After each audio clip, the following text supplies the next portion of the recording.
Buenas noches. Tonight we're going to give an introduction to the flower of life and to present it in a slightly different way than it is presented in the books. Also to talk about the relationship the flower of life has to sacred geometry and to a few other related subjects like crop circles and ETs and a lot of other things associated with it. These two guys on the screen, by the way, are some of the original ETs. They're not from here, really, they're not. They're from the star Sirius. And before that, they were from another galaxy further back over that. And then one day when they came to Sirius, they found out that Sirius and our sun were linked and moved together, and they came here. But they're not really from here. Okay, probably most of you have guessed by now this is the flower of life. Flower of life, it's interesting how I found out about it. It took me 12 years of research, of doing research with sacred geometry. And ultimately, anyone who works in sacred geometry long enough comes back to the realization that this holds all sacred geometry. Period in the end, everything there is. Now, what is sacred geometry? Well, everything in the reality, everything, the stars, the planets, the sun, your body, everything in this world that we know of, just everything that exists, everything that's manifested through the sacred geometrical proportions. And there is no exceptions, absolutely zero. Everything you can think of, any words you can say, in fact, the very words themselves came out of sacred geometry. Even language comes out of sacred geometry. It's all of that. Even things that you would never guess, like emotions and feelings. It was Manfred Klein and Dan Winter in the United States who figured out that emotions were related to sacred geometry.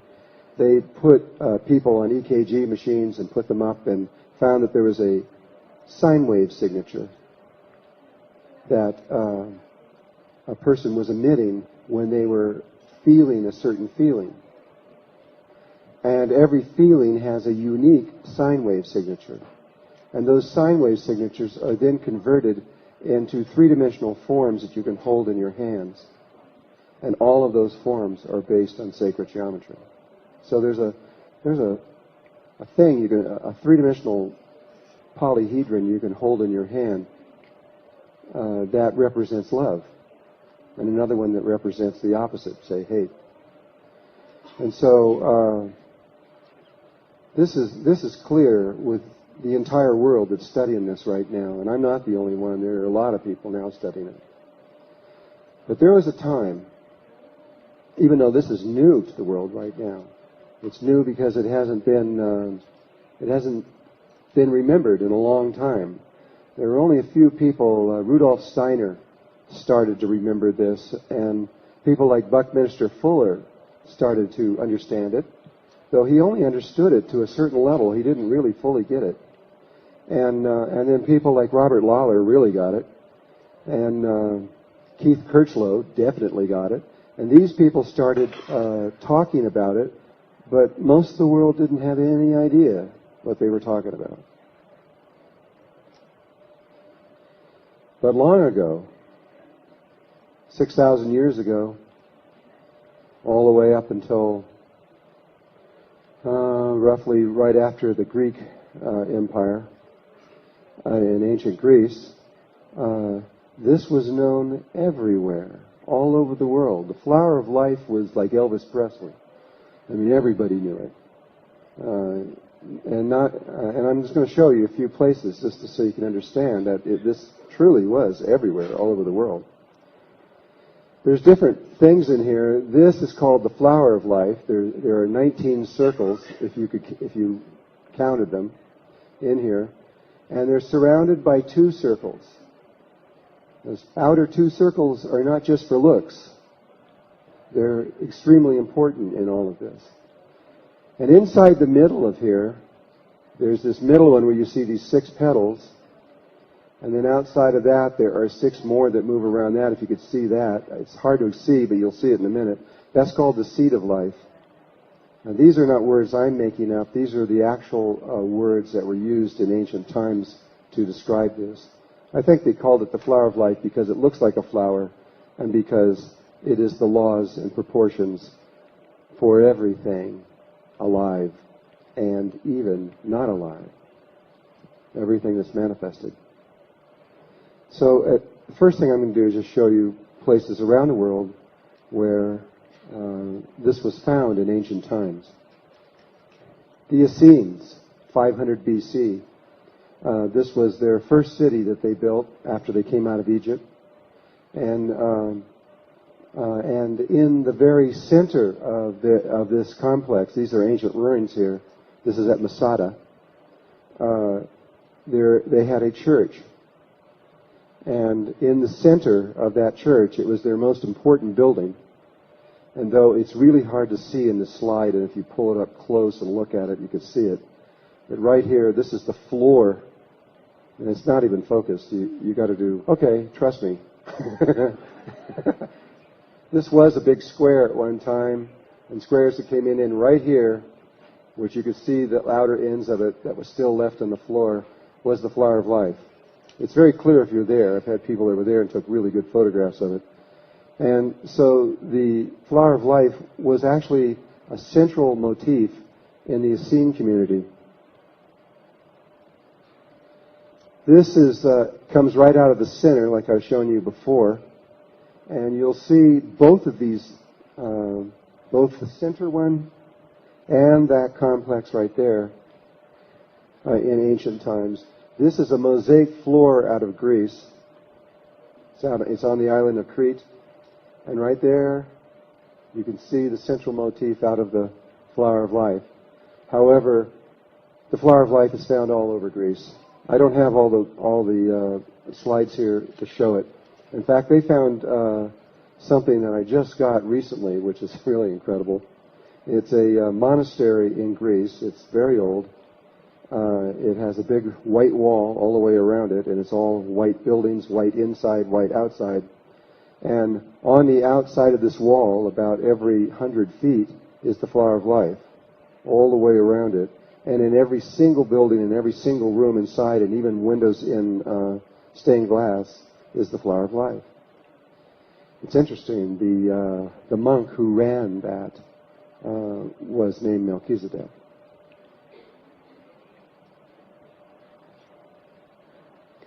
This is off of a very, very old chest that came out of Turkey. And here you can see the flower of life motif with the 6 circles moving around it. We found it in 18 places around the Mediterranean, in countries practically all the way around it. So it was really well known there. This is called the seed of life, which is out of the middle of the flower of life. And this one here is an interesting one. This is a business that we started a long time ago, making organic seeds from 1988. But this pattern in the back is the seed of life. And it was taken from a wooden box that came from Tibet. And the box contained an instrument for planting seeds. But it came from Tibet. This comes out of Ireland. And it's a doorknob. The doorknob went right through there. And this is more complex with all this Gaelic designs and things. But there's a star here and a star coming back, and there's the 13 patterns. And if you've studied the flower of life, you'll know that this is all connected to the flower of life. We found it in England and France, and we found it in Israel, in several places. We found it in Egypt. In fact, the first place we ever found it was in Egypt.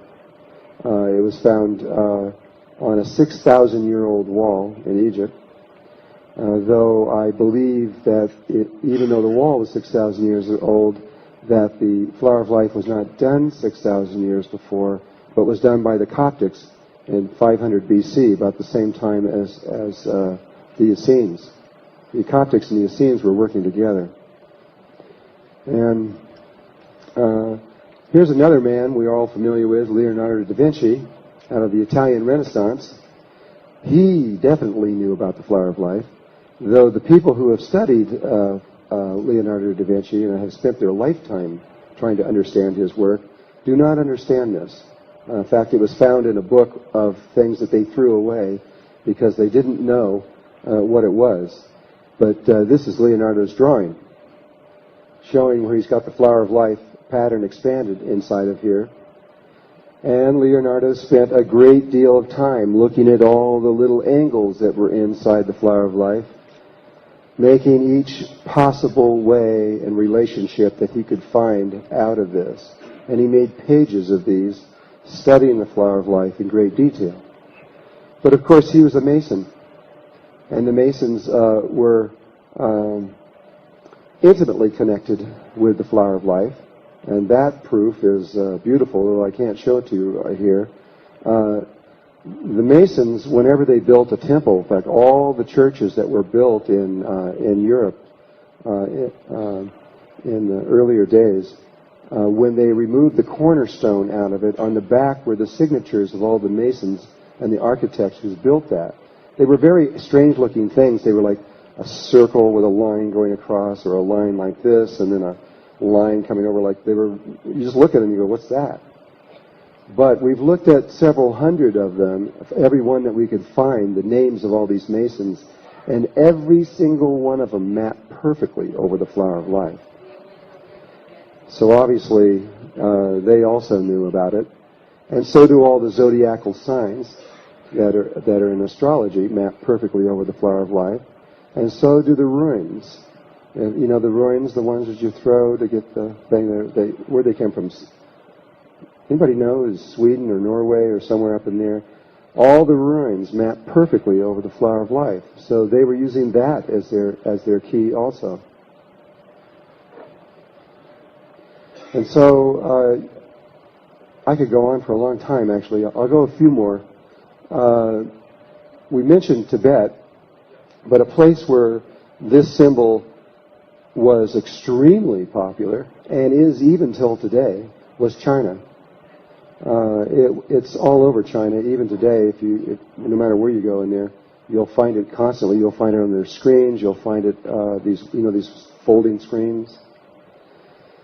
And one of the most prominent places is in the Forbidden Palace. And in the Forbidden Palace, in the emperor's throne, there are two lions, these snarling lions on either side of his throne. And the lion on the left side of him, if he was facing out, was a female, and it just has a kitten, a lion kitten under her paw. But the lion on the right side, the male, has under his right paw a three-dimensional flower of life. It's a sphere, but it's three-dimensional. And it says right in front of there, because this was what the emperor said, was that this lion was protecting all the knowledge of the universe. And then, if you go into China, you'll find the flower of life everywhere. It's all over the Shinto temples. And again, you'll see the lions protecting not only the flower of life, but the seed of life, and even the central core of life will be displayed. And the first time I ever gave one of these workshops in Japan, I had 3 Shinto priests who knew that I was going to talk about this, sat in my class, and they were very quiet. They didn't say hardly anything. And then every once in a while, I would say something, I'd be explaining and stuff like that, and they'd go, they'd visibly be shocked.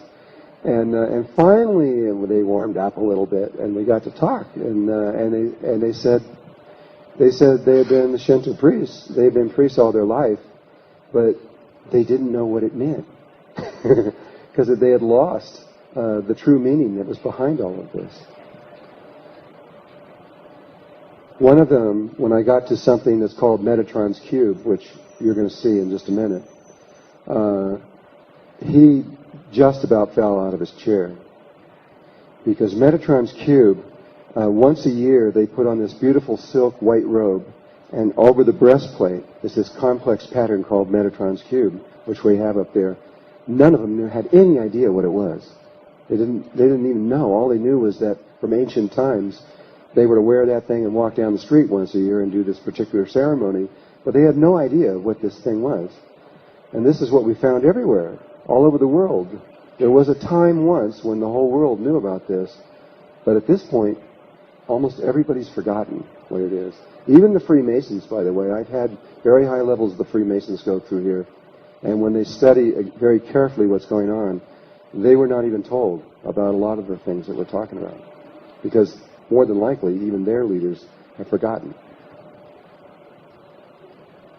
So I don't remember what the next slide is. Aha, I do remember now. This pattern could be infinite. I mean, you could keep right on going and going up across the whole wall. You could keep going forever. But all over the world, they stopped at 19 circles and put these 2 circles around it. Why did they do that? Obviously, it had. Why didn't they go out further, or why did they go only in the middle? Why was it always 19 circles? Well, that became clear as I was studying this and we were decoding what this was. The reason is because, and I can't explain this, you're going to have to read into the books in order to understand this, but spirit, when spirit comes out of the void, out of nothing, and begins to do a vortex rotational motion in a certain way, it creates the flower of life. And there's a vortex pattern that it makes that begins to make this pattern. And if you were to complete the circles that are only partially drawn, like here's one here that's only partially drawn, here's another one that's only partially, here's a little piece of one and here's like 3 pieces of ones that are only partially drawn. You're going to find lots of them in here. They're not completed circles like this one. If you complete all the circles around the outer edge, just do that. And when you do, this yellow is where the 2 lines of the flower of life was. And these blue ones are the completed flower of life pieces that were missing. You do that. And then the innermost points, which we talk about in the book, are here, there, there, there, there, and there. That's where the next rotational vortex is. And so when you do it, you make the next vortex, you get another sphere at each one of those places, and they link through and form this pattern of 13 circles.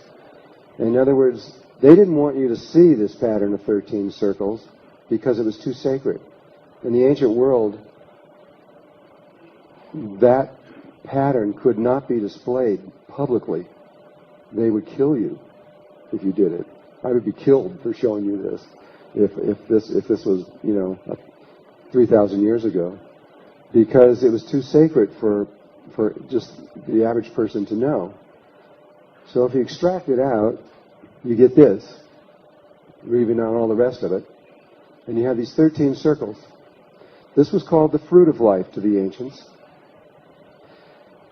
And it has 13 systems of knowledge in there. And the reason it's called the fruit, because it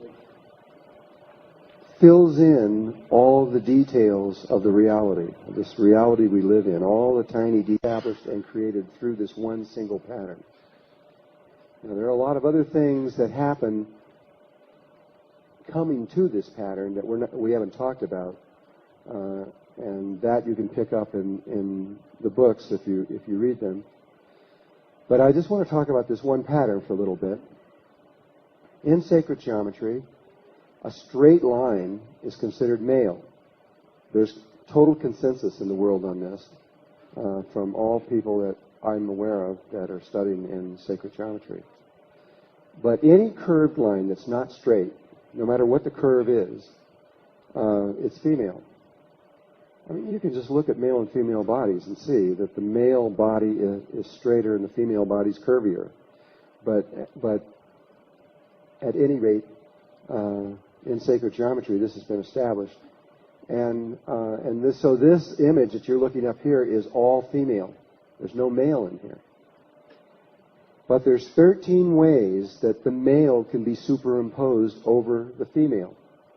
13 different, entirely unique ways, and each one produces this vast system of knowledge that just keeps expanding out further and further. I mean, you could spend half your life studying each one of these systems of knowledge and never come to the end because it's so complex and there's so much involved in it. In the Flower of Life books, I only show 4 of the systems because it's just too much to go on to all of it. But by looking at 4 systems, you can definitely understand. Tonight, we're only going to look at 1 because we'd be here the rest of the night just doing this. The simplest, most obvious way to link male straight lines over the female curved lines is simply by connecting all the centers together, the centers of these circles. In other words, to connect this center to that center, you draw a straight line through there. But this center here would be another line. This center would run that way, up that way. This one would run from here over to there. And you just do all possibilities of every possible way that straight lines can move over there, and you get this. And if you could focus it a little bit. And this is called Metatron's cube. This is what was on the Shinto's priest, on the breastplate of the Shinto's priest, where the guy practically fell out of his chair when I showed him this, because to them it was one of the most sacred images in existence. And so you could just say, well, so what? What is it? It's just a bunch of lines, you know. I mean, it doesn't mean anything, does it? Well, it really does. In just regular geometry, not even sacred geometry, but in regular geometry, there are a lot of polyhedron, three-dimensional shapes that connect back into themselves. And there are 5 of them that are unique. They're completely unique. There are no others like them. And they're called the Platonic solids. It was after Plato in the Grecian times when he was talking about the Platonic solids, though he was not the first. And in fact, they have traced the Platonic solids back in humanity scientifically 20,000 years BC, where they have found people alive somewhere that have carved three-dimensional, the 5 Platonic solids three-dimensionally that have been dated back to 20,000 BC. So it's been around a while, at least. But inside of here are those 5 Platonic solids. You can't see them. It takes time. You've got to figure it out. But what you do is you keep certain lines and you erase other lines to get to them. For example,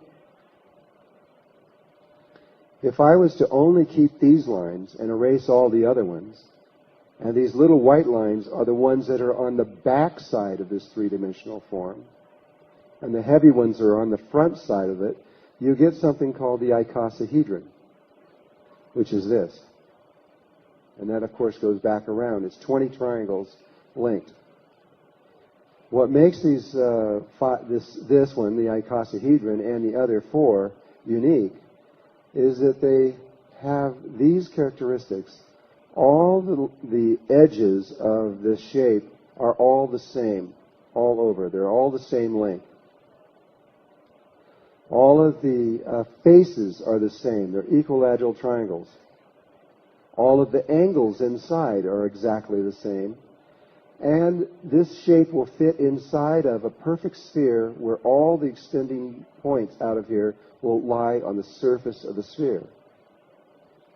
Believe me, they have taken computers and had these computers run day and night for months and months and months trying to find a 6th Platonic solid. No one's ever found one.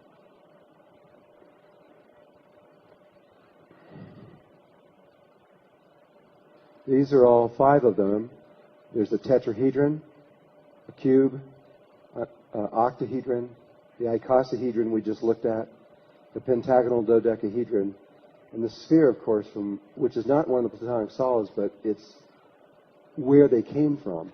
The sphere is what contains them, because all the points of these things are sitting on the surface of this sphere invisibly.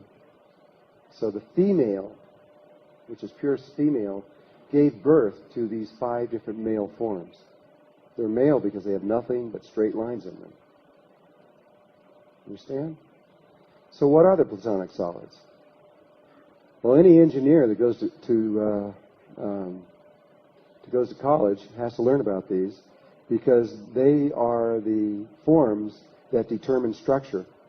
Like if you're building a bridge or anything else like that, you have to know stress and everything else like that, and they're all based back into these 5 shapes. Structure is the primary key of them. For example, all crystals known to man, which there are a little slightly more than 100,000 of them, like quartz or emerald or different kinds of crystals, all have the atoms inside of them arranged in different geometrical patterns that are all functions of these 5 Platonic solids, period, in the end. No matter what the crystal is, it came from one of those 5 shapes. And viruses, all viruses are polyhedron. They're just shapes like this. That's all they are. And all viruses in existence came from one of these 5 shapes, which, by the way, is the secret on how you can cure all viruses. We've already done it. They just won't let us talk about it.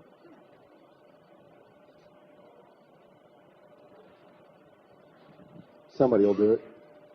Once you figure that out, it's not too far behind. You can eliminate any virus by knowing how this works. Everything in our reality, in fact, if you want to just jump to the very end period of the whole, bottom line of the whole thing, the periodic table of elements, all the elements of everything from hydrogen to helium to etc., all the way through, and silver, gold, all the way that the electrons are arranged around the atoms and the way that they are configured inside of there are all a function of one form, which is the cube. That's been established scientifically. They didn't understand it when they did it. All they knew was that that one form determines everything. And so, in other words, the very fabric of all, which is just atomic levels of everything inside of our reality, from every level conceivable on an atomic level, is a function of one of the Platonic solids.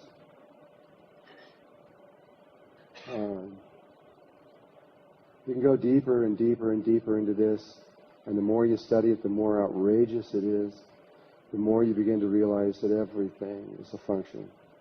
But this is just the structural pattern. They're important to understand in many different disciplines, but they're also important to understand if you're trying to figure out why you're here and what this reality is all about. And yet, this is only one system out of 13. So there are 12 more extraordinary systems of knowledge, not based on this, that go into other levels of our existence. There's even a system of knowledge that determines consciousness itself. When consciousness, the very levels of where consciousness is harmonic and is able to interpret the one reality that exists. And there is only one reality. There just is whatever there is. But there are many, many, many ways, at least 100,000 ways that Melchizedeks have determined that you can interpret that one reality. And all of those are based on sacred geometry. You can actually measure. If you went to a planet that you never saw before and you got some weird looking ET, and you could just lay them out and measure them and figure them all out and find out which one of these forms he came out of, his structural form and things like that. And you can do certain things to determine, and you can find out exactly, without ever even talking to them, how they're interpreting the one reality, how they're seeing it.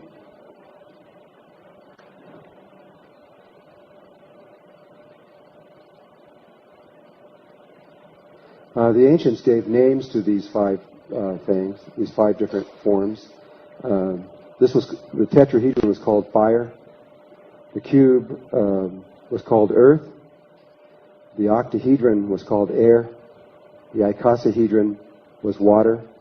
And the pentagonal dodecahedron was ether or prana, life force energy or chi.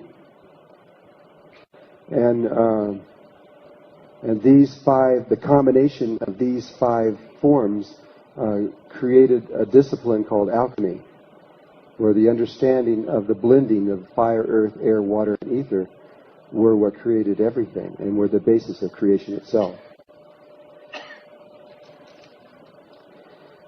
Another basis of creation itself is the DNA molecule. The DNA molecule is what contains the knowledge of, say, how your body is created.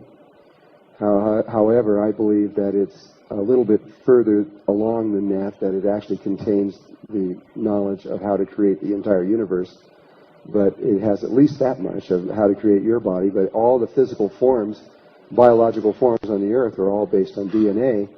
And that, the DNA molecule, is based only on these two forms. Now, there is a way, the original way was that they saw it as a cube that was rotating at 72-degree angles.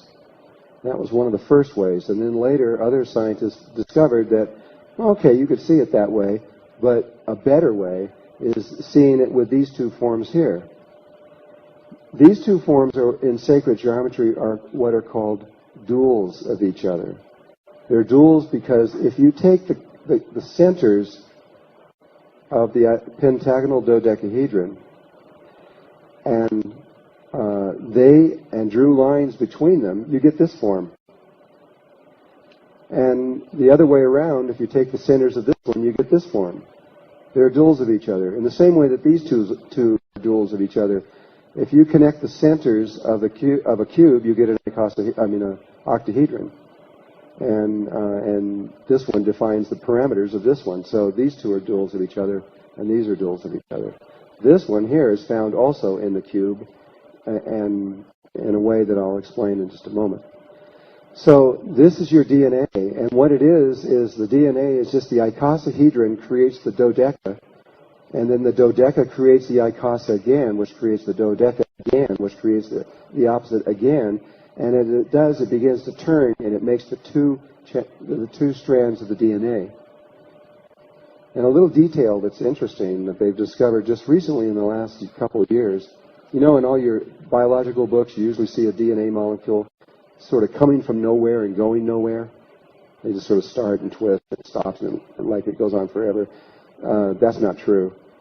They've thrown that out in the last couple of years, and it's been proven by other universities, though it's not in the textbooks yet, unless you got a brand new textbook.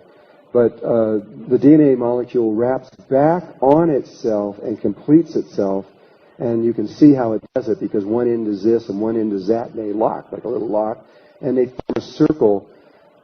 And what it really is what's called a torus or a toroidal field. It's like a donut. It wraps back around. And the torus or the donut shape is the most unique shape in existence. It can do things that no other shape in existence can do, and it's the first shape that comes out of the flower of life. We didn't talk about all of that, but it is the most primal shape in existence. And so that's what these two things do, is create that. This is very interesting because this is water, and that's prana. Water and life force energy is the pattern that creates the DNA. You could think about that for a few weeks. Just alone, at least I did. Okay. Now with that basic understanding, we're going to come back here again to Metatron's cube, you know, where we started, where all those different shapes were. And there's one particular shape in here, which is the tetrahedron. But interesting is that when you get the tetrahedron, you don't get the tetrahedron by itself. You get two of them, and they're interlocked in this way. It's called a star tetrahedron. So if you were to take this line And keep that one, and keep this one. Keep the ones that go into the middle. Keep this one here that forms another triangle there. Keep another one that comes down, forms another triangle there. There's a series of them. You'll see them in a minute. Erase all the rest of them. You get this. And at first glance, it doesn't look like anything. Definitely doesn't look like anything three-dimensional. But if you were to shade it in a certain kind of way, it becomes clear. And what that is called a star tetrahedron. And it's also inscribed inside of a sphere. This will fit perfectly inside of a sphere. Star tetrahedron inside of a sphere is one of the most primal shapes and important shapes that I could possibly give to you up here. It's more important even than the DNA. And I'm just going to follow down that one road. I mean, and every one of these shapes relative to sacred geometry, you could spend at least a week just going on and on and on about all the different ways that it goes into reality on every single one of them. And I don't have that kind of time, so I'm only going to go just a little bit here. But now this blue one goes back out the other way, forming a three-dimensional pyramid going out the other way, out the back end. Okay, what is this? What does it mean? Well, one of the ways that the star tetrahedron inscribed in the sphere is important to life, one of them that we're going to talk about right now, is that it is the basis of all biological life forms. All of them, without exception. I don't care if you're on this planet or if you're in anywhere else, and you're some ET and you look really strange and weird, you still are going to go through the same things I'm about to talk about. Because there's only one God, there's only one sacred geometry, there's only one reality, and it's all the same no matter where you go. That's the purpose of why we're doing this, because we are interpreting the one reality from an instrument that is polarized, our brain. It's got a left and a right side, and it sees everything as either good or bad. And once the brain sees absolutely for certain that there is only one function, one thought moving through everything, it does this funny thing to what's called corpus callosum that links the left and the right side together. It begins to open up, and the two sides begin to balance, and enlightenment begins. Enlightenment means moving out of duality consciousness into unity consciousness, where you begin to see the unity of all life everywhere. You begin to realize that every one of us are linked in ways that the world right now has forgotten. And so, let's look at conception. Conception begins with a round sphere, the first one at the top of that pattern we showed before, the pure female energy of the round sphere called an ovum. We all began as a sphere, each one of us. Probably don't remember, but we did. And then through something called mitosis, we divided from one sphere into two. And this is an electron microscope photograph of the real thing, where we divided from 1 to 2. Then when we go from 2 to 4, using the binary sequence, it goes 1, 2, 4, 8, 16, 32, 64, which is one of the sequences of life. There's another really important one called the Fibonacci sequence, which we'll just slightly touch on later. It goes from 2 to 4, but when it goes to 4, it isn't just any 4, any old way. It isn't just 4 cells kind of floating around in a fluid. This is an actual photograph. Forget this one because it's beginning to go to the next level. But there's one here, one here, one here, and back here you can see the fourth one, same size. And if you drew a line between there and there and there, and then over to this one in the back, you get a tetrahedron. And it looks like this. The 4 cells are like that, and they're aligned down the north and south axis. There is a north pole and a south pole to the mitosis, division of the ovum. And it forms this pattern right here. But then when it goes from 4 to 8, it forms another star tetrahedron facing this way. Like this. There's one linked in coming down here and one linked in going up there. And it's a star tetrahedron inscribed in a sphere. One of the most important images that you can ever imagine. And yet we're only beginning to touch on what this really means. I mean, it's not just all life that we know. It's even more than that, as you'll see in a little bit. And so, and then to describe the rest of it very quickly, it moves from there. This is also a cube. You'd never know it by looking at that. But if you were to connect the centers of all those together, the star tetrahedron forms a perfect cube also. So the star tetrahedron fits inside another Platonic solid called a cube, and it's connected to it. It's the diagonal lines across the cube that form the relationships of this pattern. And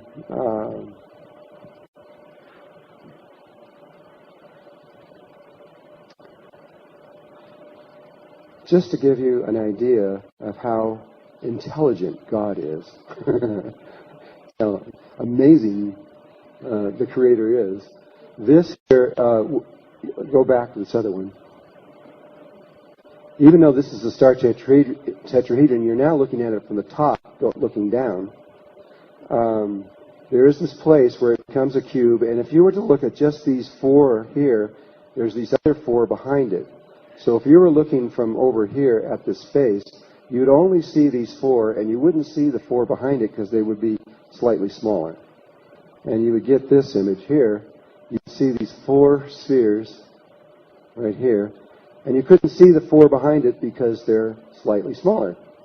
And it fits inside of, like we already showed, a perfect cube right here. And that's a cube if it was going back through there like that. And this circle here will exactly enclose those 8 cells. And this other one outside of it is the thickness of the membrane, which is called the zona pellucida of the mitosis at 8-cell division. That is actually determined by the flower of life, where those 2 lines that are on the outside has actually determined the thickness of the membrane. Even the thickness of the membrane is not an accident. It's not just a random thing. It's all based on sacred geometry.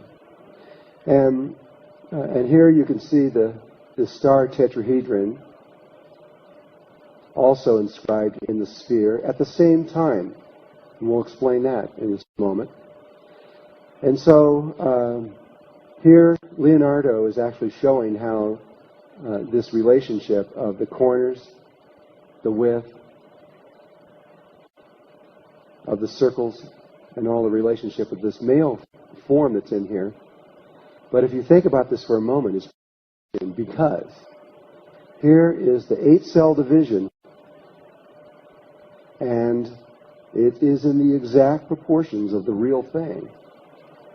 But it also, so that's at one time you were in that shape of 8 cells with this cube around it and the sphere that contained it. And even at the moment of 8 cells, it contains the exact proportions of the adult human body. It's amazing, really. So we've just touched upon how sacred geometry works on microscopic levels. What about the macrocosm instead of the microcosm? Let's look up into the macrocosm of the stars and the planets and these kinds of things. There was a man named Kepler. I can't remember when he lived. I think it was 200 or 300 years ago. But I don't actually remember when he lived. But you can look it up.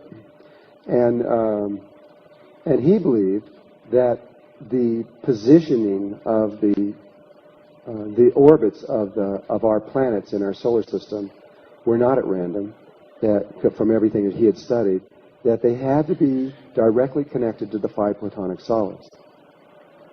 And he searched for it, he made all these models, and he went through a lot of his life trying to find this, and it wasn't accurate and it didn't work. The reason it didn't work is because his information was inaccurate. They didn't know where the planets were in orbits. And so he was working with inaccurate information.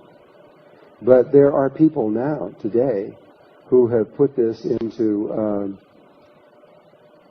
computers, where they have taken all of sacred geometry that's known and all what NASA knows about where the planets are located relative to the sun. And they know the precise maximum, minimum, and mean orbit of each one of these different planets very precisely. And that was all thrown into the equation.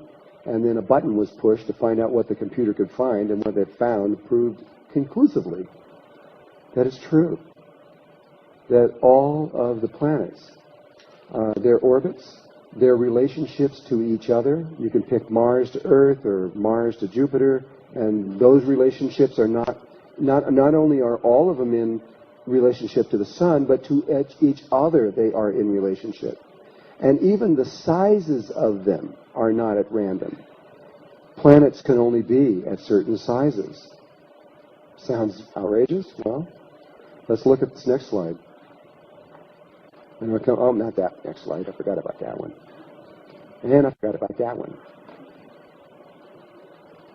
This one. Again, we have Leonardo's drawing. And first thing I want you to notice is that if you take this body that he's got drawing here with his arms out like that and his legs straight down, so you're like this, there's a perfect square that fits around your body. In other words, you are the height. Now, if you take an individual, that won't be true. There'll be variances. But science has taken large groups. You have to have a minimum of 100 people, and they've measured them really carefully. And they found that the height of the body and the width of the body, there's a difference of only 1/10,000th of an inch. You can barely see 1/10,000th of an inch. And that 1/10,000th of an inch isn't a mistake. It's related to the Fibonacci sequence, which is another subject. I can't tell you about that, but it is not a mistake. It's part of the equation. And so basically, you are the same height as you are with your arms out. And a cube passes, or a square or a cube passes around there, and the center of that square is precisely at the perineum, the body. Then, if you put your arms like this and your legs out like that, there's a circle that will pass perfectly around there, or a sphere. And it's this one here, which isn't drawn very well. It kind of disappears there. It comes right underneath the feet and goes on around. Comes up here. Comes on down around and comes back down under the feet. And the center of that one is exactly at the navel. And so you have this circle and this square relationship around the human body. Every biological form has different, it chooses different geometrical patterns to structure itself through. And so you have to figure out which one it is, but the human body is the square.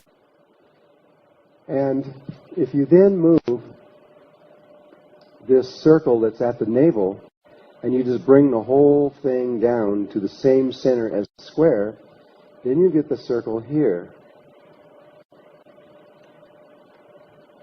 And you see how it cuts that corner, just that little bit right there, and it cuts it right there, and right there, and right there. And interesting enough, if you were to measure the square that fits around the body there, the perimeter of that, and then you were to measure the circumference of that, if you have a perfectly formed body, they're the same. And it's been determined, and if you study, you'll see, that when the square and the circle, in China they talk about squaring the circle and circling the square, when the perimeter of the square and the circumference of the circle are the same, that's when human consciousness focuses in, and that's when life begins.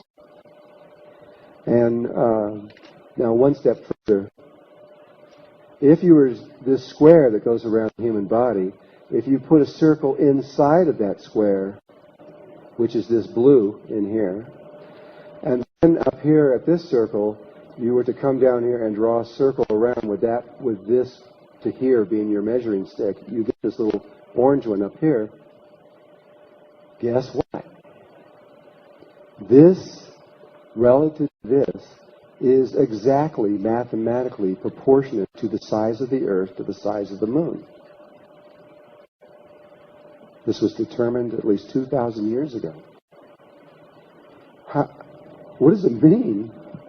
I mean, what does it mean that in the proportions of the human body, the very planet that we're standing on and the moon that circles around it is in there, in the very proportions, predetermined? Is it just a coincidence or an accident? I don't think so. In fact, we know for sure because of what I'm about to show you in a minute.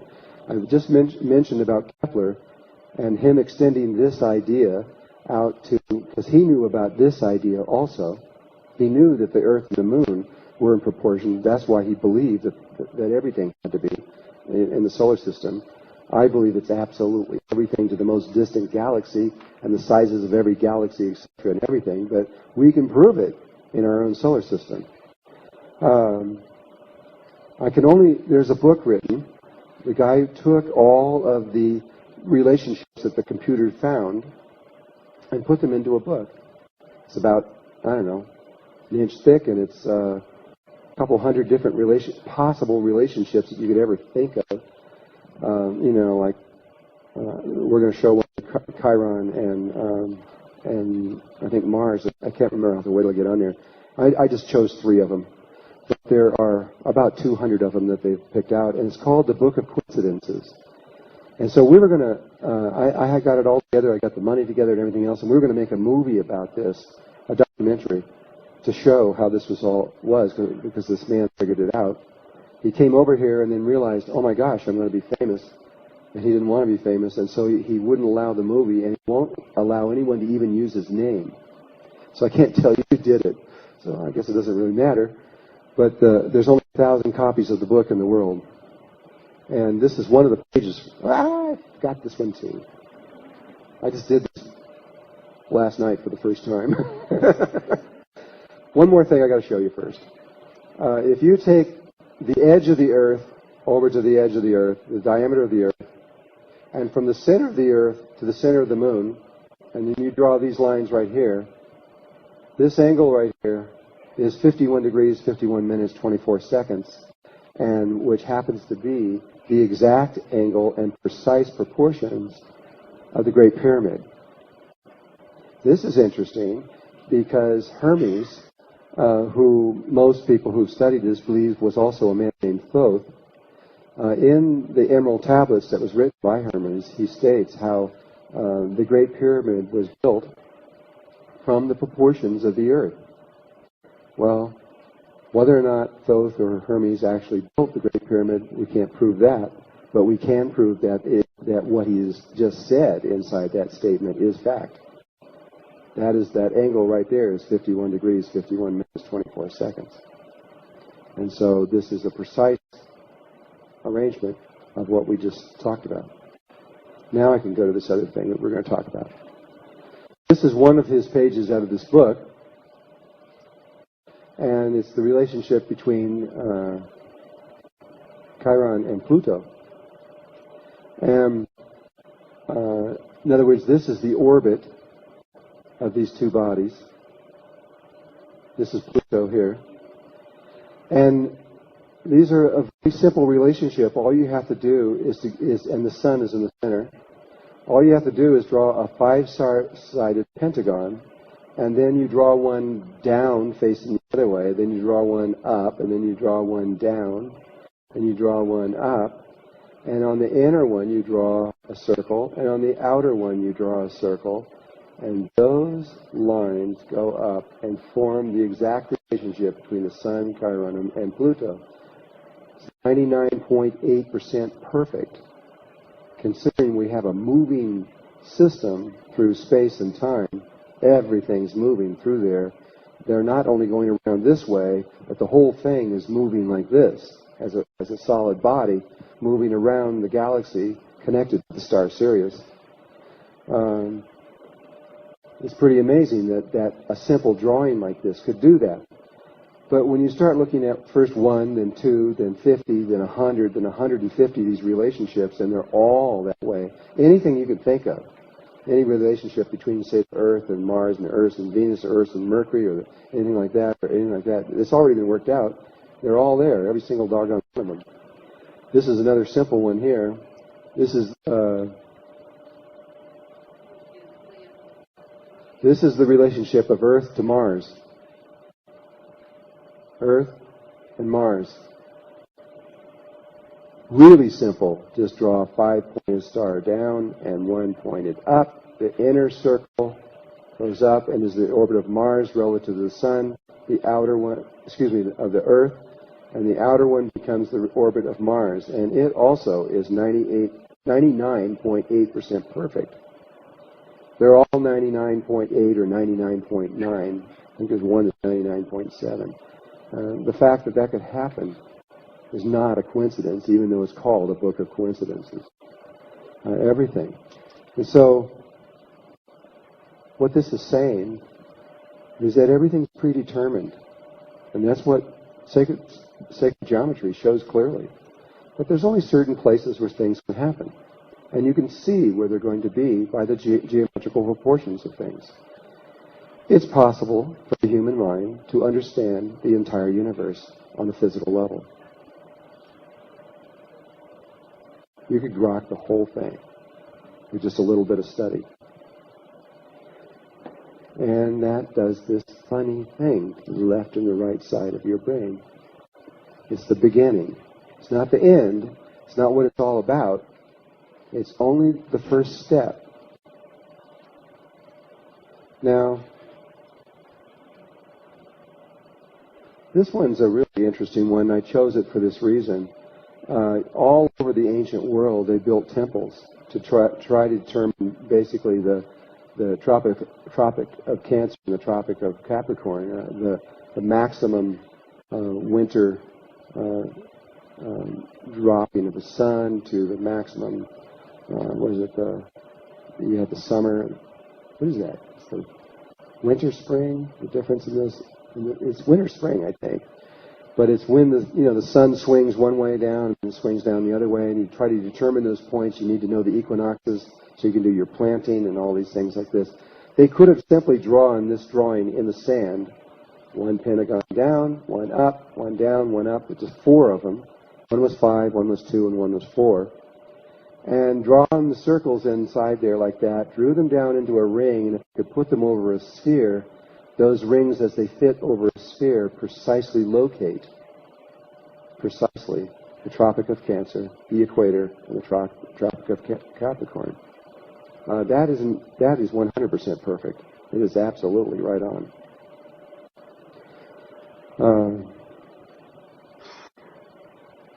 Now, this whole thing about a star tetrahedron inscribed in a sphere has come about it in a slightly different way. We were showing how it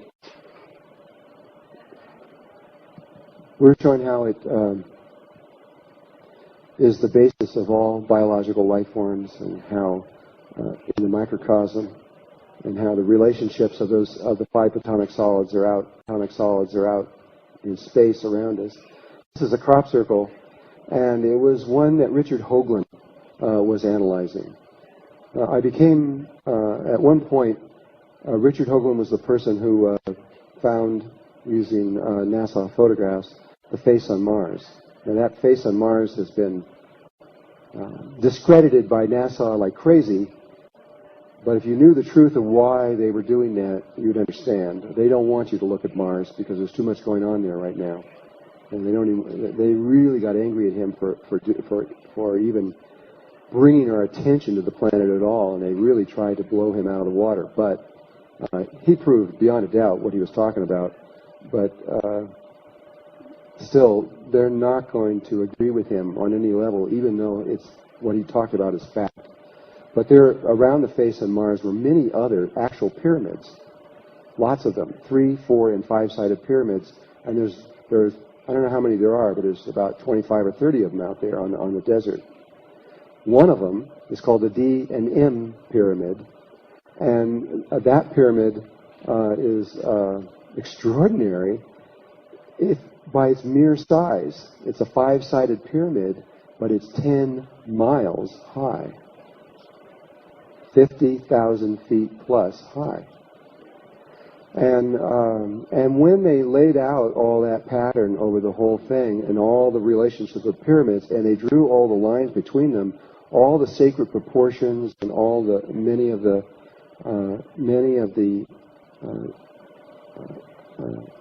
sacred geometrical relationships became apparent.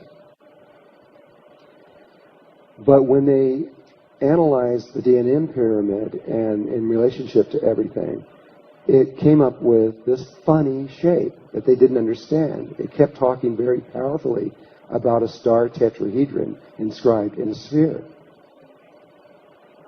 And so he didn't know what the heck it meant. All he knew was whoever was on there, and who, at some time, whoever lived there, was definitely trying to say how important the star tetrahedron inscribed in a sphere was.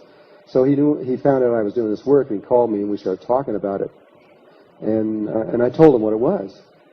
And I told him that it not only is it the basis of all life and everything and all structure and everything else like that, but it's also actually exists around the human body three-dimensionally in an electromagnetic field that sits at about 4 degrees Kelvin. That's about 4 degrees above absolute zero. And that you can actually put it on a computer screen and see it if you have the right instruments and everything. And that very intricate pattern, which is inside of which is in the book, which we don't have it all in the book, but most of it, it also is inside of all the planets, and it's also inside the sun, exactly the same, and the galaxy, etc. And it's also around atoms and everything else. It's around everything. It's always the same. Even if it's a little daisy growing out in the field, the patterns around it are the same. They're just smaller. They're in proportion to it. And so he started thinking about all of that, and when he got to this particular crop circle, one of the mathematicians that was working for him, this is that crop circle drawn very, very precisely, they found these particular angles, etc. And when at first look at this thing, you go, what does it mean? It doesn't mean a darn thing to me. Well, he has very high-powered mathematicians that work with NASA and work also with him that spend a lot of time with their computers trying to figure out what this meant. And they all got done. They said, gee, I don't understand it, but what it's describing is a three-dimensional star tetrahedron inscribed in a sphere. And he goes, no. And this began an even deeper looking into what this was all about. Well, here's the same drawing we've seen a little while ago. And around the human body is the star tetrahedron inscribed in the sphere, exactly in these proportions. The distance from the top of the head to that point is exactly 1 hand length. And the distance between the feet and the bottom down there is exactly 1 hand length, your hand length. You're your own measuring stick. And there is a tube that runs from that point all the way through the body, entering in at the perineum, running all the way through, coming out the top of the head, which the Hindus call the crown chakra, and goes up to this one here, where there's another chakra. All the chakras inside the human body that are in the spinal column aspect of it are inside of this tube. We've been able to scientifically document that. And there's not 7 of them, but there's 12 of them. And from the base of the spine to the top of the head, there's exactly 12, and that's the 13th one. Again, those 13 circles that all this began from. This is not outrageous, considering that that's how it all started. When you were a little tiny 8-cell division, you were a star tetrahedron inscribed in a sphere. And you have a sphere of energy around your body that's actually there. It's electromagnetic in nature, and this pattern is really there. And this tube is really there. The Tibetans have known this for a long time. They were the only people left in the world that I'm aware of that truly understand what this is and what it's related to. Under certain conditions, if you breathe in a certain way, and you do something with your mind, and you do something with, actually you're doing something, originally I thought it was the mind and the heart, but I've got that real clear in my mind now. It's really just, you do something with your left brain and you do something with your right brain, which has to do with your emotional body, and you spin these things. This one can spin like on an axis. The entire thing, there's not one of them there, but there's 3 that are exactly the same, and one set can move one way and one set can move the other way. And one set remains fixed as the reference point, which is the body itself. Then a funny thing happens. A disc comes out from this point that's about 55 to 60 feet in diameter, and a form takes a shape that looks like a flying saucer. And that form was well known in the ancient world. Just as the flower of life was well known in the ancient world, so was this form, which was called, in Israel, in the Hebrew, it was called the Merkavah, and in Egypt it was called the Merkabah, and in Zulu, in Africa, it's called the Merkabah. And there were places around the world that gave it the same name, the same sound, and it was called a vehicle, the vehicle of ascension or resurrection, either one. They're connected to both of them. And it was, in fact, in Egypt, Mer means light, and it means a certain kind of rotating light, and Ka means spirit, and Ba means body. And so what in Egypt, it was clear, we have traced this one down deeply, Merkaba means a light field that will take spirit and body from one world to another. It was the basis of everything that the Egyptians were doing. But the Hebrews equally knew what this was about. The word Merkavah in Hebrew has 2 meanings, at least that I've been told. The first one means that it's the throne of God, and the second one means a vehicle or a chariot. It actually means chariot or a vehicle. And so ultimately we chose to go down that direction and to expand upon that, because we are at a time when it is essential that we remember who we are and why we're here, because we are in the end times, and it's, you know, it's fun to go out and do all kinds of things in this world and everything else, but this is the time really to focus on spiritual matters and to really remember why we're here and what this is about. It's essential that some of us do this. Otherwise, this planet will be lost. And so the shape of the Merkaba and what that is about, I want to talk about also. But I want to go into what Richard Hoagland further discovered about this star tetrahedron inscribed in the sphere, and leave talking about the Merkaba for a moment. Richard Hoagland, through that crop circle and other crop circles that he found, which I'll go back into in just a little bit here. I literally threw these things together when I came here, and I don't really remember the order real well. But Richard was trying to solve a problem of why this was so important.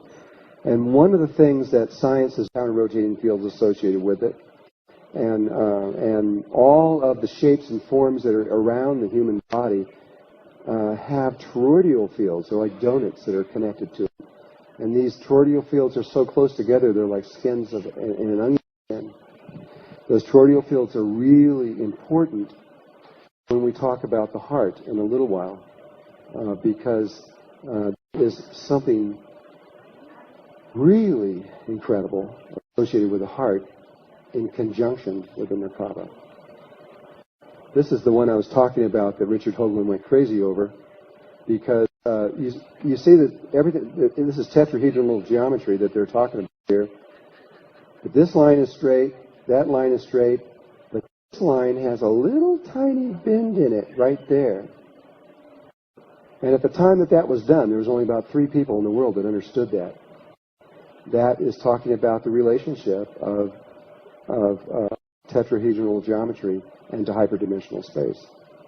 That's what gave him the idea that perhaps what they were referring to in the outer planets was hyperdimensional space. This was a crop circle, initially.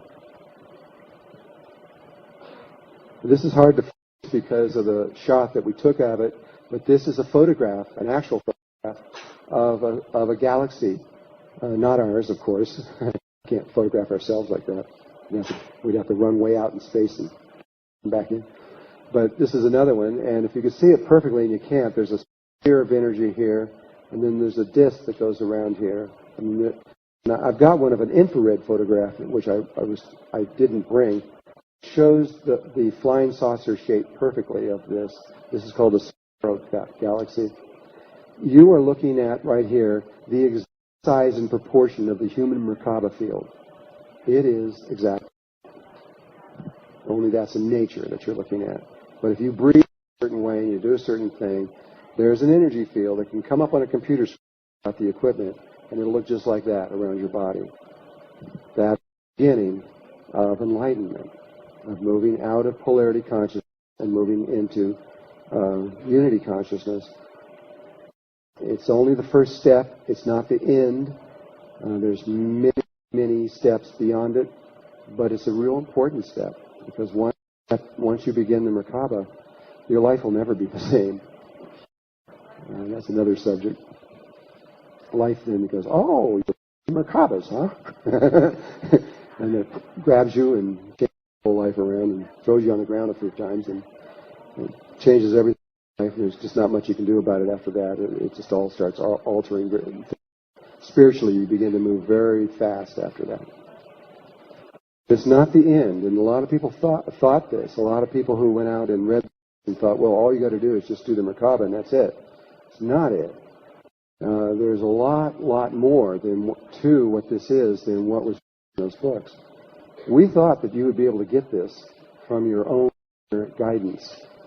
But unfortunately, and I've done surveys on it, only about 15% of the people can actually do that, and about 85% just got lost. And so we have another workshop called the Earth Sky to bring people up to understand another level of what is this. Now there's another workshop called Living in the Heart, which is an extension of the Merkaba workshop.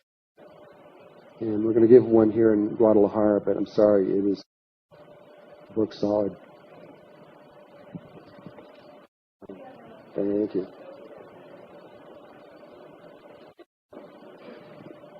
I forget to drink.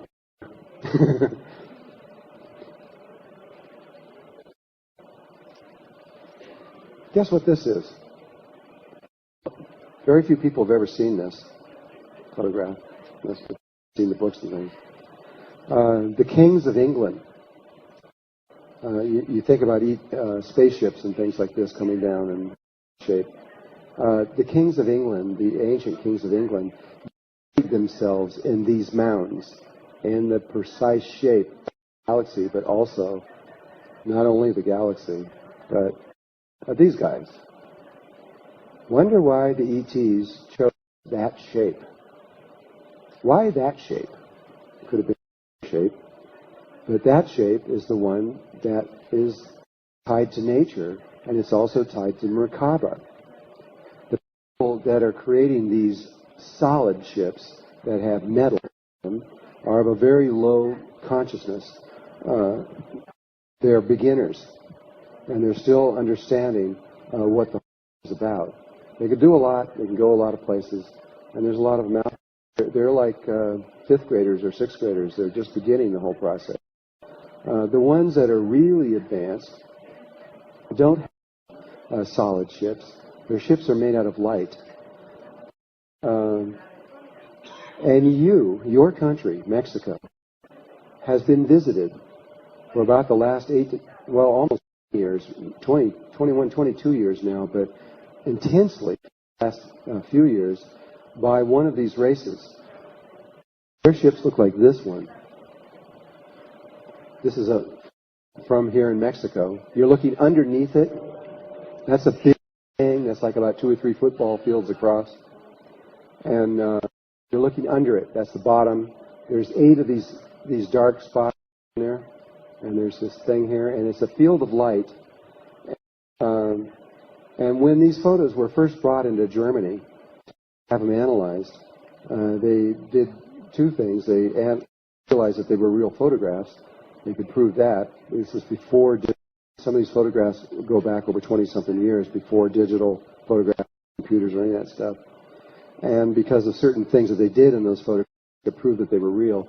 But when they put one of these where it was underneath it, so you're looking right underneath it, and that's all you see. It was only like a up when they took the photograph, and they put it into the computers in Germany.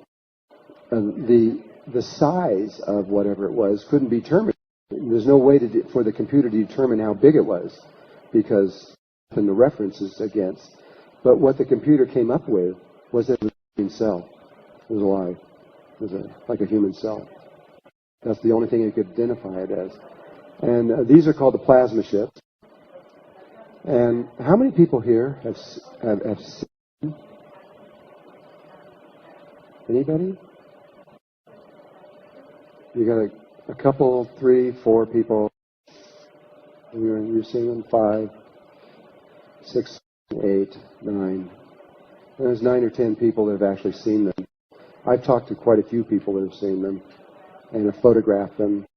Carlos Diaz is one of the people that has been seeing them for 20 years. And he has 1,800 photographs and 200 hours of these things. They've only appeared in Mexico. Where else? When they first started coming out of the Earth, and they're not ETs, extraterrestrial. They don't come from space. They come from inside the Earth. They're connected to us directly, and they're not weird ones like the Greys and the reptiles and all this kind of stuff. There are people who really love us and care about us and are concerned about what we're doing because they're part of the same we're on. And they're little people. They're only about this high, and they're made out of light. I've got videos of them walking right through there. And their ships, when they get on the ship gets bigger. When they get off, it gets littler. And we've got videos of them when they go up in the sky. They might break 2 and go into 2 different directions, and then maybe another one will break, and they might come back together again. But for a long time, they were only here, and they were seen in a very specific place in the beginning. Now it's changed. In the beginning, in the beginning for me, I was in giving a workshop, a lecture to an audience. And there were 6 Mexicans that came up. They weren't related to each other or knew that they were coming up together. And they all had footage of these ships that they took themselves and personally saw. And they all saw them in the same place, which was they saw them coming out of the volcano south of Mexico City, Popo, I don't know the whole thing, but Popo. How do you say it? Okay. Anyway, out of, say, Popo. They were coming out of Popo before Popo was active. And they were going up onto the rim, watching them in and out about every hour. Coming right through solid rock, going out through there. And some of these people have said it 100 times going in and out. They would bring people up, watch them go in and out. These are not little, these are huge things. And but in our research, we couldn't find anywhere else in the world where they were coming out. until recently, and now they're starting to come out in the United States also. And and I'm talking to people who had no idea what the phenomena was. I talked to these 3 young guys, and who had seen them come. They were just sitting on the rim of just a big open mountain range near Colorado, and they were just sitting there, and there's nothing there. No other people were there anywhere. And one of these things came out, and they just about pooped in their pants. And this thing went up in the air and flew around and all this stuff and went back down in the earth. And they actually saw it happen 3 different times. When they tell me in front of me, they were so excited that they were all talking at once. And they were going, it's this big, and we're going on and on and on and on. And I was just trying to calm them down long enough to be able so they could talk about it. And I've also talked to this 85-year-old lady out in the woods also, and one of these things just came out of the ground in the United States. One I know of, but in this area near Popo, there has been a lot. It's not just a little bit; it's been massive sightings of that. Stephen Greer, who's doing the Disclosure Project. How many people know about the Disclosure Project? Just to get an idea. Nobody? Wow. A few. Yeah, maybe 2 or 3 or 4. The Disclosure Project is an amazing thing in the United States, and I guess we should talk about it for a moment. But Stephen Greer brought 100 people to there and watched one of these things land right in front of them, fly over the sky, and had videos and all kinds of stuff of it. But he was from the United States. Stephen Greer is Dr. Stephen Greer, and he got approximately 500 government officials from the CIA, FBI, NASA, all different levels of the government, stepped forward as a unit, as one, and each one had proof that ETs were real. They had all kinds of physical evidence. They had videos. These are the most credible people in the United States government, and they all at one time said, well, they went live in the paper, and the newspaper would not, the news media wouldn't even look, they wouldn't even talk about it. But they all the evidence, they showed it all, and they said, that's all they could do. But our government has refused to acknowledge that the ETs are here. Now, I spent time in Russia before the National Academy of Sciences from Moscow, and they believe they're here. They've got so much evidence on it, it's outrageous. And I did something recently. And I'm amazed that I'm still alive for doing this. I did it anyway. There was a man named Captain Edward Ruppel, and he wasn't just an ordinary. He was the head of the Blue Book project for the United States Air Force, which was investigating UFOs in the very beginning.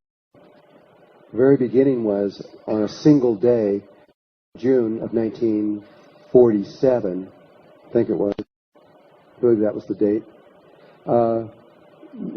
Spaceships started appearing all over the military bases in the United States. Before, on June of 1946, they started appearing all over the military bases in Europe. None of them anywhere else. Then they started appearing all over the military bases and things in Japan. This man was the head of the project that brought in all the stuff to see what was there. And they had...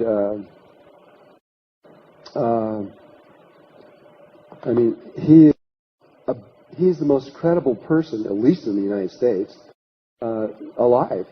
And he had this project for 5 years. He was even the head of the Grudge Project, which was a secret project before the Blue Book Project, that was also secretly studying them, nobody knew about. And there was one before that called Project Sign, and when Project Sign was turned over to Project Grudge, he was getting evidence and everything. So he had all the evidence the United States Air Force has ever had from the beginning of 1947 to, I think it was about 1952, and then he got out. And when he got out, he wrote a book called The Report on Unidentified Flying Objects. He was the person that made up the term UFO. And he wrote a book on it, describing everything that they had found. He did he was in public, out of military, when he was just a normal citizen. He did it a year later, and he wrote all of this. He put all the things, he put all the names of the colonels and generals and all involved, and what they saw and what they found, and it sounds like somebody had just written it this year. The kinds of things that they found. They had 46 sightings in those 5 years, approximately. And of those, they chose 750 of these sightings were so credible that it was, they were over military bases. They had ranking military officers on the ground watching the UFO go at close range with an F-94.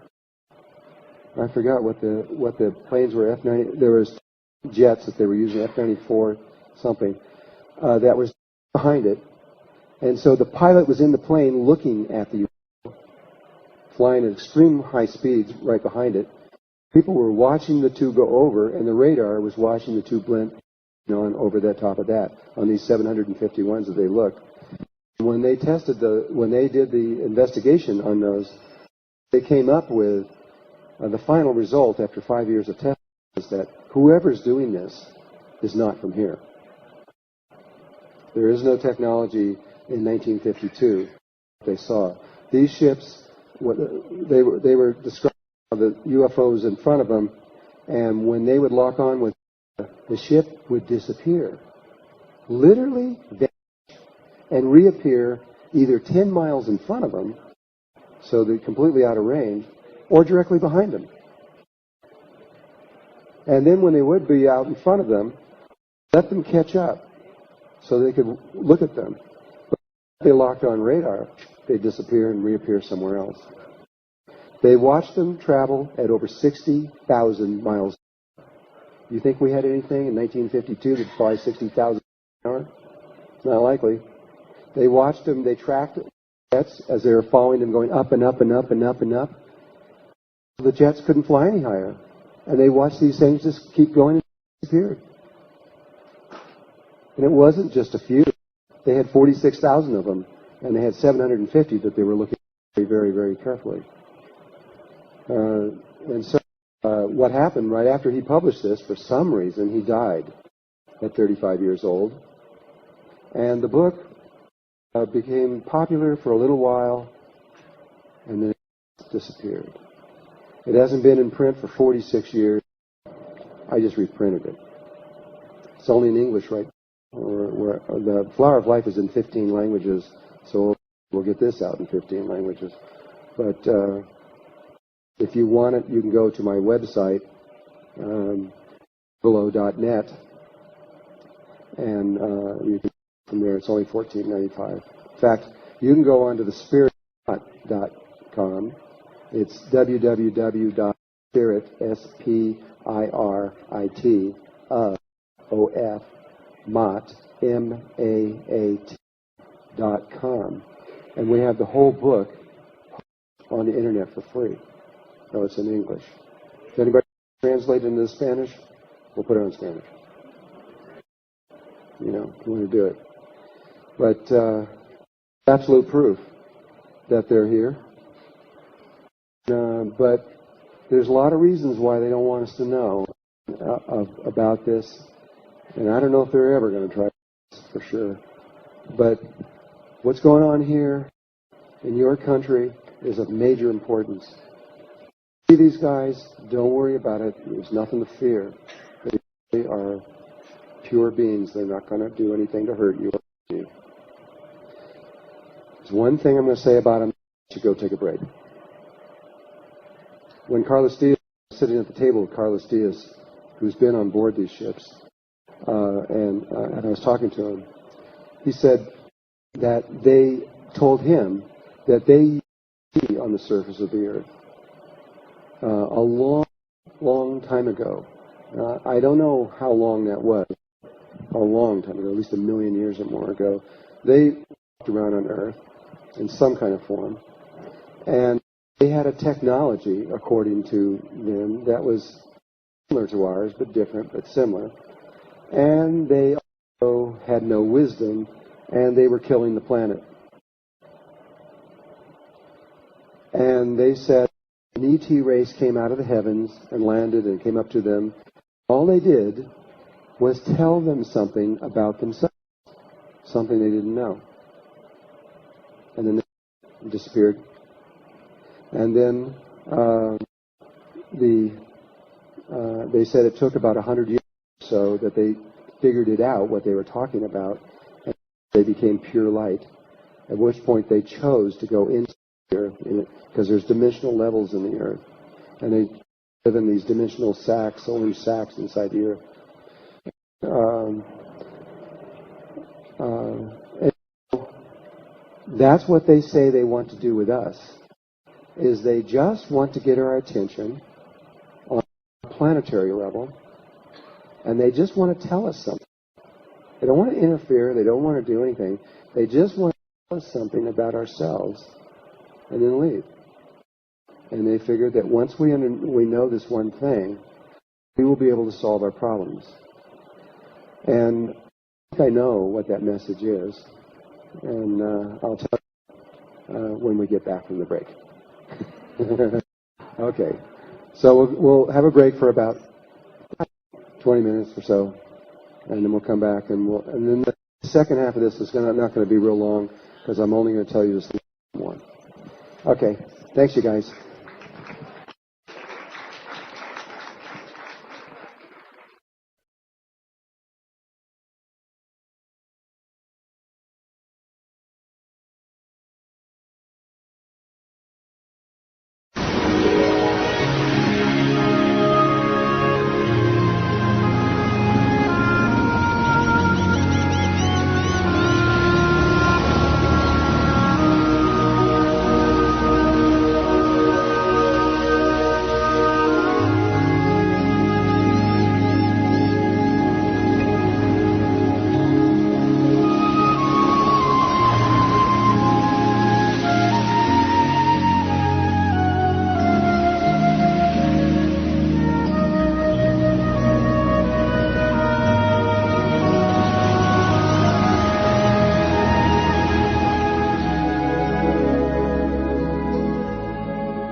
Vamos.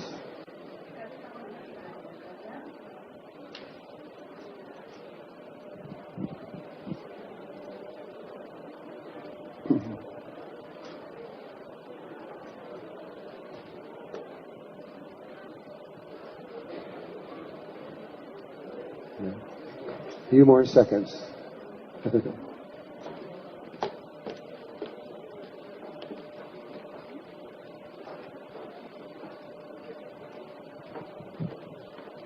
Okay.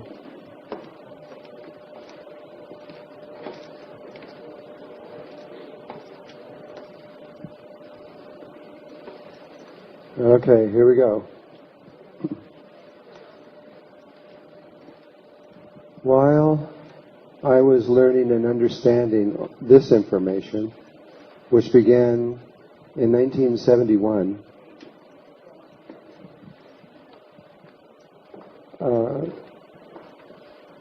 basically from 1971 until about roughly 1996 or 1997, somewhere around in there, I had an experience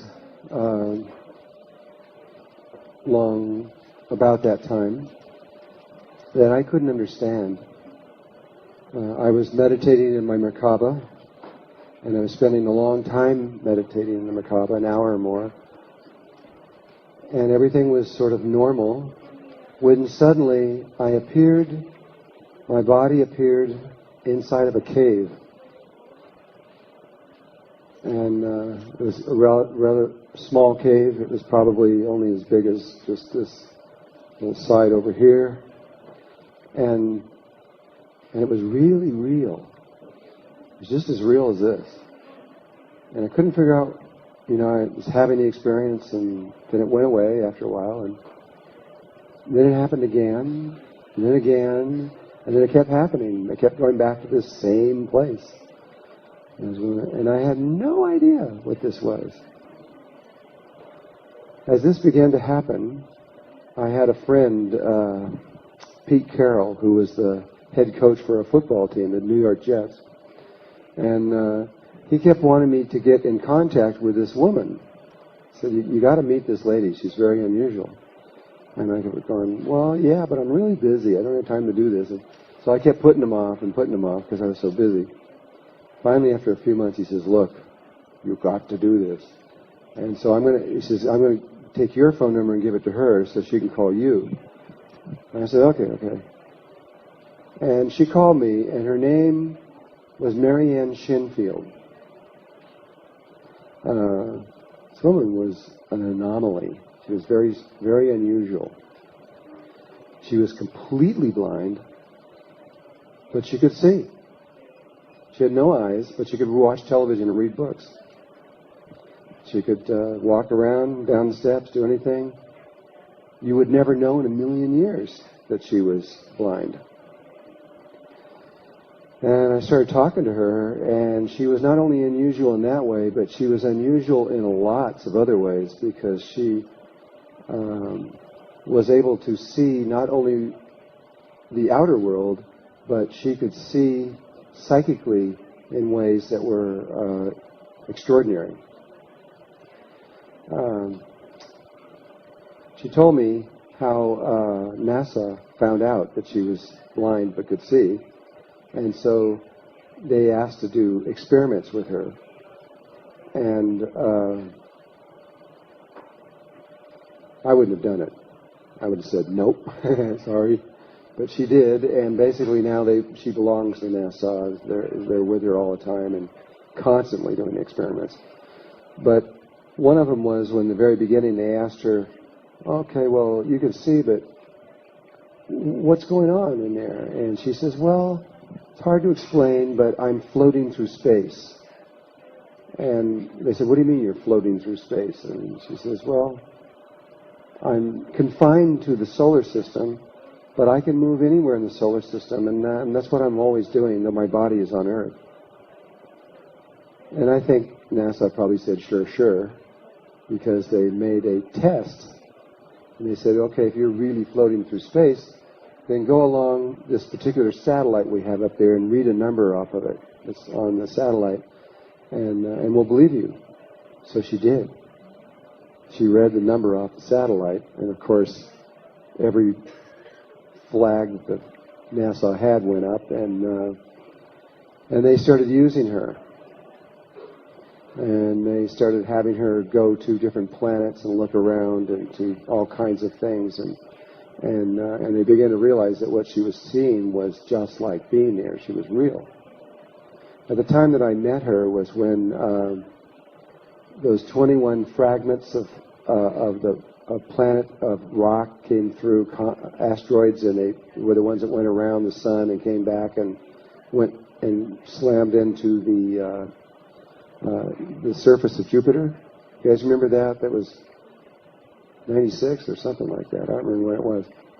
And she was working with NASA at the time. She was going up to each one of those fragments, right up to them, and looking at them and describing them to NASA.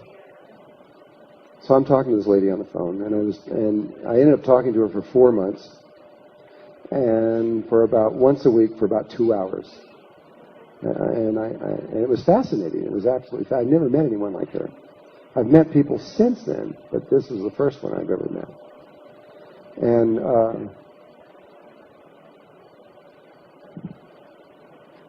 after a few times of being with her, she said to me, would you like to see through my eyes? The ones she doesn't have. And of course I said yes. And she said, okay, well then lay down on a bed and make everything dark. So my wife sealed all the blinds off, and it was a new moon, so it was dark out anyway, and turned off all the lights, and I couldn't even see my hand in front of my face. And then she had me prop the telephone up on a pillow so that I could completely relax while I was doing it. And then it took a while. It took maybe 10 minutes of her saying, do you see yet? Do you see yet? I'm going, no, I don't see anything. When suddenly, just like a light switch coming on, this phenomena took place. Sitting in front of me, maybe only this far in front of me, was a television screen or a computer monitor, whatever you want to call it, but it was like in that shape. It was about that big. And when you look, but it was really more like a window, because when you looked through it, it was just like looking outside, only instead of looking outside, I saw stars. It was just the same stars I see up here, but I could look through and see the stars. And around this television screen were little tiny TV screens that were about 2 inches by 3 inches. And they were mounted all around the outer edge of the screen. And they had images that were moving on them very, very fast. I mean, they were just going flip, flip, flip, flip, flip, flip, flip, flip. About as, you could recognize them, but as they were moving as fast as you could possibly recognize and still see what they were. And she drew my attention to the top right-hand one up here. She says, look at that one. I'm looking at it. And there were images of real pictures of like trees or animals or chairs or things mixed in with geometrical images. They were shuffled together, moving really fast. And she said, that window tells me what's around my body on Earth. So I can look at that and watch television or read a book or walk around or open the refrigerator because I know what's around my body. And she then told me the window on the bottom left side. She only told me 2 windows out of all these windows. And this one over here, she says, this is how I talk to my brothers and sisters. Well, there were ETs on this thing, and so what she was talking about is other ET races she could communicate through here. And let me make a long story short. Basically, I had a long experience with her. It was about 2 hours long. I was looking through her eyes, and we went down, we looked at the comets, and we saw all these different things happen. And then after that, she only did this one time. And then after that, we communicated in images and mixed in with geometrical images. That was the whole communication. It was a kind of a strange thing talking to somebody. She'd say, okay, icosahedron and now a tree and things like this. And she'd make me draw them down. And somehow I just knew what she was talking about on really deep levels this way. And then after 4 months, it ended. We both agreed that we were done with whatever we were doing. She left. I've never seen her since. But this phenomena of seeing this inner screen with these little screens around it, that was I got a lot of very unusual experiences. I don't know how I got them, but I've got them. And I got this little file I called my weird file. And I put these kind of things away. I don't discount them or anything, but I just wait to see if they'll just connect with something else on some other level, because I couldn't tie what she was doing into anything else that I knew. Several years went by, maybe 3-4 years went by, and I was here in Mexico giving a workshop. It was I think it was an Earth Sky workshop, which is an advanced level of the Flower of Life. And I was talking about another phenomenon that was going on in China. In 1974, the Chinese government discovered this young Chinese boy, I think he was about 10 or 12 years old, who could see with his ears. He could see with his ears just as well as you could see with your eyes. They could seal his eyes off. They could duct tape them off. And he could still see perfectly just by turning his ears around and seeing. Well, if it was only one kid, then that would be kind of like Marianne Shinfield. It would just be one person. But they then found another one, and then another one, then another one, and then they started finding ones that could see with different parts of their bodies. One could see with his ears, one could see with the tip of his nose, one could see with his mouth, with the tip of his tongue. Others could see with their armpits. Some could see with their feet or their hands. Some could see with their hair. I think those are all the different parts that they could see with. And so they would choose different ones. And some could see with more than one part. Some could see with 2 or 3 different areas of their body at once. sounds outrageous, but this phenomena is not. It's absolutely scientifically documented on every level of science within our world. It's now been documented through Nature Journal, which is one of the most prestigious journals in the world, as well as Science News and Omni Magazine, and on and on and on, that have, they don't understand it, but they have documented that it's fact and it's true. They've now found 100,000 children that can do this. It's not just 2 or 3. And they're still showing up in mass now. More and more and more. That was about 8 years ago they were at 100,000. Now it's just climbing right off the scale. And nobody, though so far, nobody's been able to figure out what the heck it means or why they can do that. Omni Magazine was, now first, from 1974 until 1984, the Chinese government and the scientific community there discounted it completely and said it was fake. In fact, they even made newspapers dedicated only to the propaganda of letting the Chinese population believe that this was a fake. Until 1984, when they reached, that's when they reached 100,000, was in 1984. And then there just became so many of these kids everywhere that were doing it that they finally gave in and realized that it was true. And that's when the rest of the world began to realize it was true. And then they, instead of denying it, they began to make schools to collect them, to begin to study them. And then once they collected them up, they began to find out that these kids could not just see without their eyes, they can do anything they thought of. They can just think of something and just do it, even if it broke all the laws of physics in ways that we can't even understand. They had one kid who was able to put, and this is what, under scientific scrutiny, the scientist would put a table out here, and the kid had to stand across the room, not near it. The scientist would take a bottle of pills that was sealed and put it in the middle. And then they were to put an object off to the side, like a coin or a marble or something. And then this little kid, who's like 6 years old, would come over here and go, okay, now.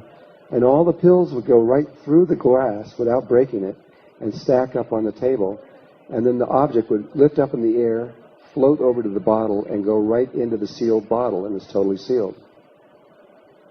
One kid did it, then another, and then another, then 100, then 1,000, and finally 5,000 Chinese kids were able to duplicate that. It's all been documented with science. And then it started to get more and more outrageous. Then this little girl said, oh, I can do another one. She was 6 years old. And she made an audience come together of about 1,000 people.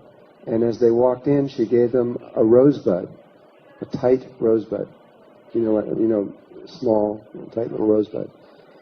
And they didn't know why they were getting these. And they all sat down. And she came on stage and said, okay, hold the rosebud up. And everybody held the rosebud up. And she said, okay, now. And all the rosebuds opened up.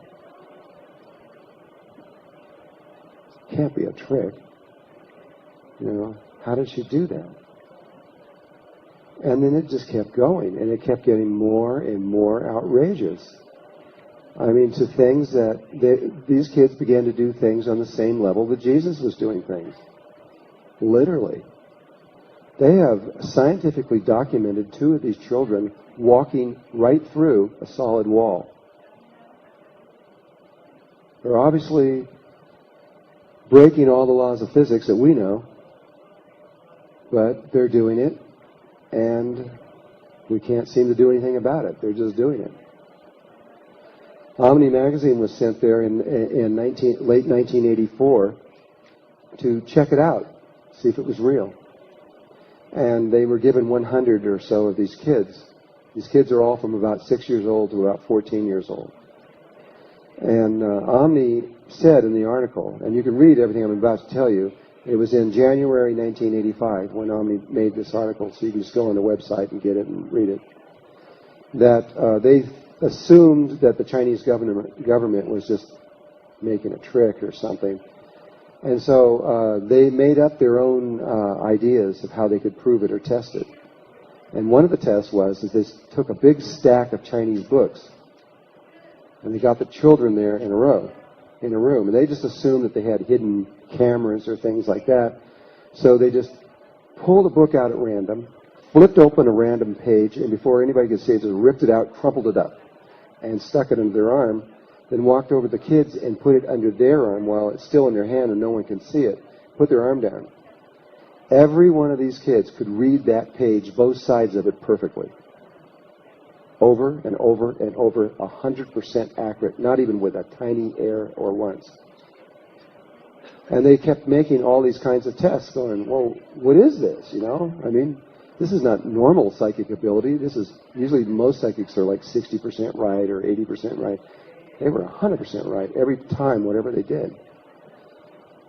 So anyway, I was in Mexico giving a workshop here, and I was talking about these kids in China, and what was written up about them. And a young lady, 18 years old, a Mexican girl from Mexico City, she goes, "Oh, I can do that stuff." And I go, "You can?" She goes, "Oh yeah, I do it all the time. I've been doing it for years." She says, "Would you like me to show you?" And we go, "Yeah, of course." So she came up, and her name was Inga. She was dressed in all white. She was beautiful. And she came up, and I says, "Okay, it's all yours. Here's the stage." And so she sat down. She says, "Okay, first of all, are there anybody in here that's skeptical, that doesn't believe that I can see without my eyes?" And everybody sat there. And finally, two young men stood up and said, "Oh, come on, you can't see without your eyes." And she goes, "Well, would you two come up here then?" And she sat them down and says, "Here's what I'm going to do." And she took tissue paper and put it in their eyes, and then had this long gold scarf and wrapped the scarf around and around and around their eyes with a tissue paper so nothing would go out, until she said, "Now, can you see?" And the guy goes, "No, I can't see a thing." Okay. And she did it to the other guy. He says, "Can you see?" And he goes, "No, I can't see a thing." She says, "Okay, do it to me." So they put the tissue paper into the eyes and wrapped this thing around and made sure it's not there. She says, "Are you satisfied that I can't see?" They go, "Yeah, I don't think you can see." And he says, "Okay." So they went back and sat down. And she says, and I didn't know what she was going to do. I had no idea. And she says, "Would somebody give me a photograph?" And so a woman just reached in her purse and pulled out a photograph and handed it to her. It was handed to her upside down. She immediately turned it right side up, and her finger went like this. And so then she describes the photograph as though she's just looking at it perfectly. It was a couch sitting in a living room with four people on the couch, with just a photograph. I mean, a painting behind the couch, and it was not just an ordinary photograph. And so she describes it in detail: the color, the people. There were 3 females and a male, like that. And she says, and I thought that was it. I thought that was it. And I started to reach for the photograph, and she said, "Is there anything you'd like to know about this photograph?" And the lady says, "Well, what do you mean?" She says, "I can tell you anything. I can tell you who took the photograph, what their name is and their phone number is, and what they were thinking at the time, if you want. I can walk through your house. I can tell you where your house is. I can give you your name and address and phone number. I can tell you all the names of the people on the couch, or anything you want. What do you want?" She goes, "You can?" She goes, "Okay. Go to the right of the picture and tell me what's there." And there was nothing there. You couldn't see anything.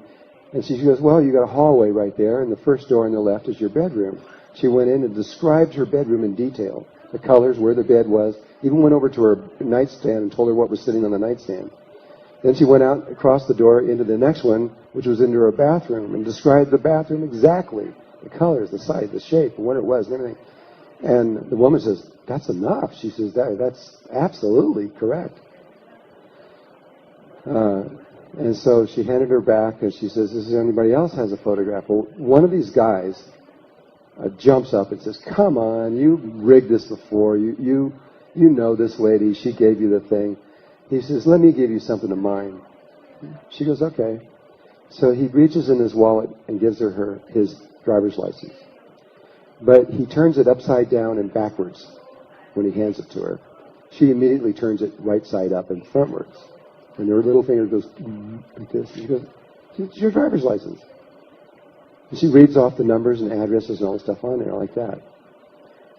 And he goes, "I don't know how you're doing it, but you're faking this somehow." He says, You are not convincing me. Tell me something that only I know. That only I know. No one else knows." And this little smile comes on her face. She goes, "Okay." And he was there with her girlfriend. She was sitting next to her, but he was standing up here now. And he goes, "You have two girlfriends." and their names are da-da-da-da-da-da, which was one of them that was here. And they don't know about each other. And he starts to go on further, and she's up straight in her chair, and he grabs the license plate out of her, or the thing out of her, and she goes, "That's enough," and walks down and sits down, and she's, and we didn't hear from him ever again. And then other photographs were handed to her by lots of people. Lots and lots of people. And she could go into those photographs and just tell you everything. In fact, there isn't anything that she couldn't tell you.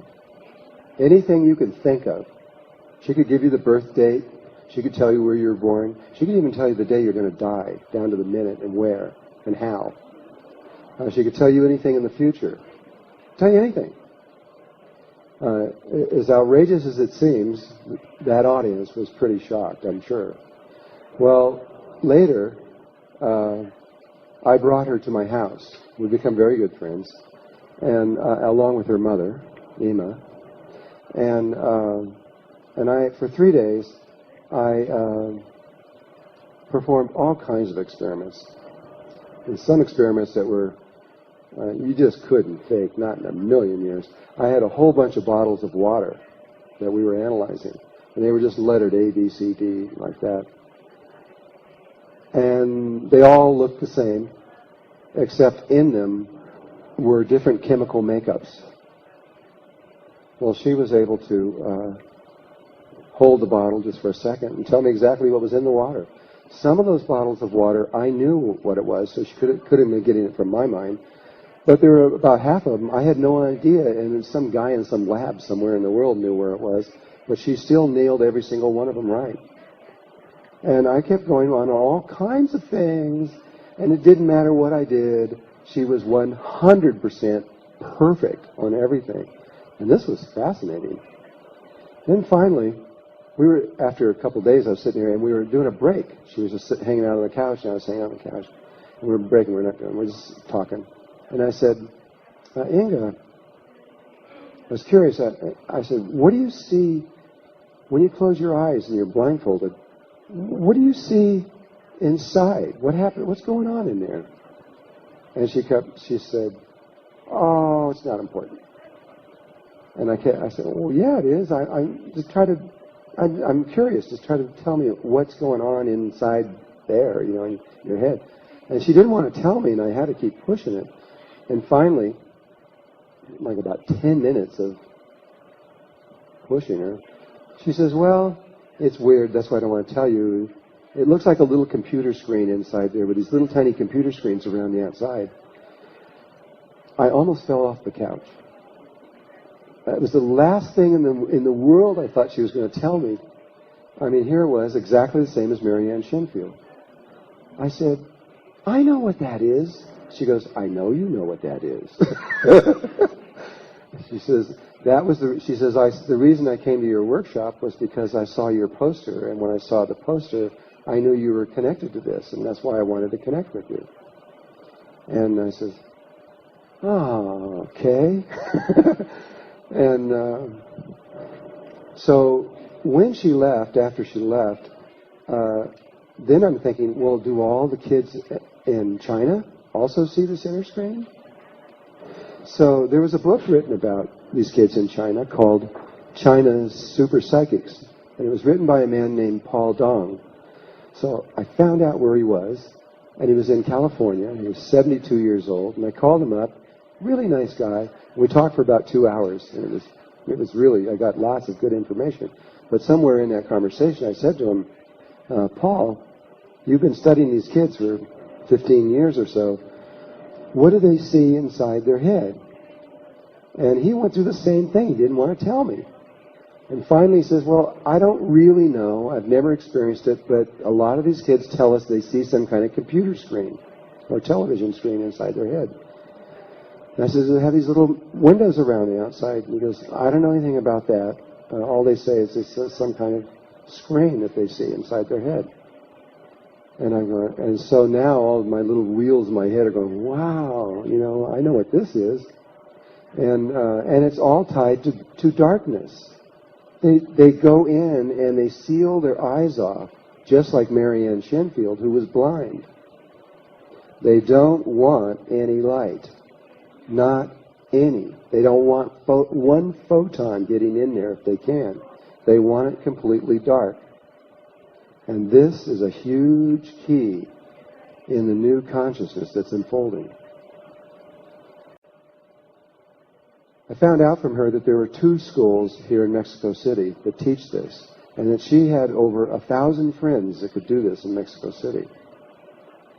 Other Mexican kids that were able to see with their hands or their feet or other levels and could know anything about what they're looking at.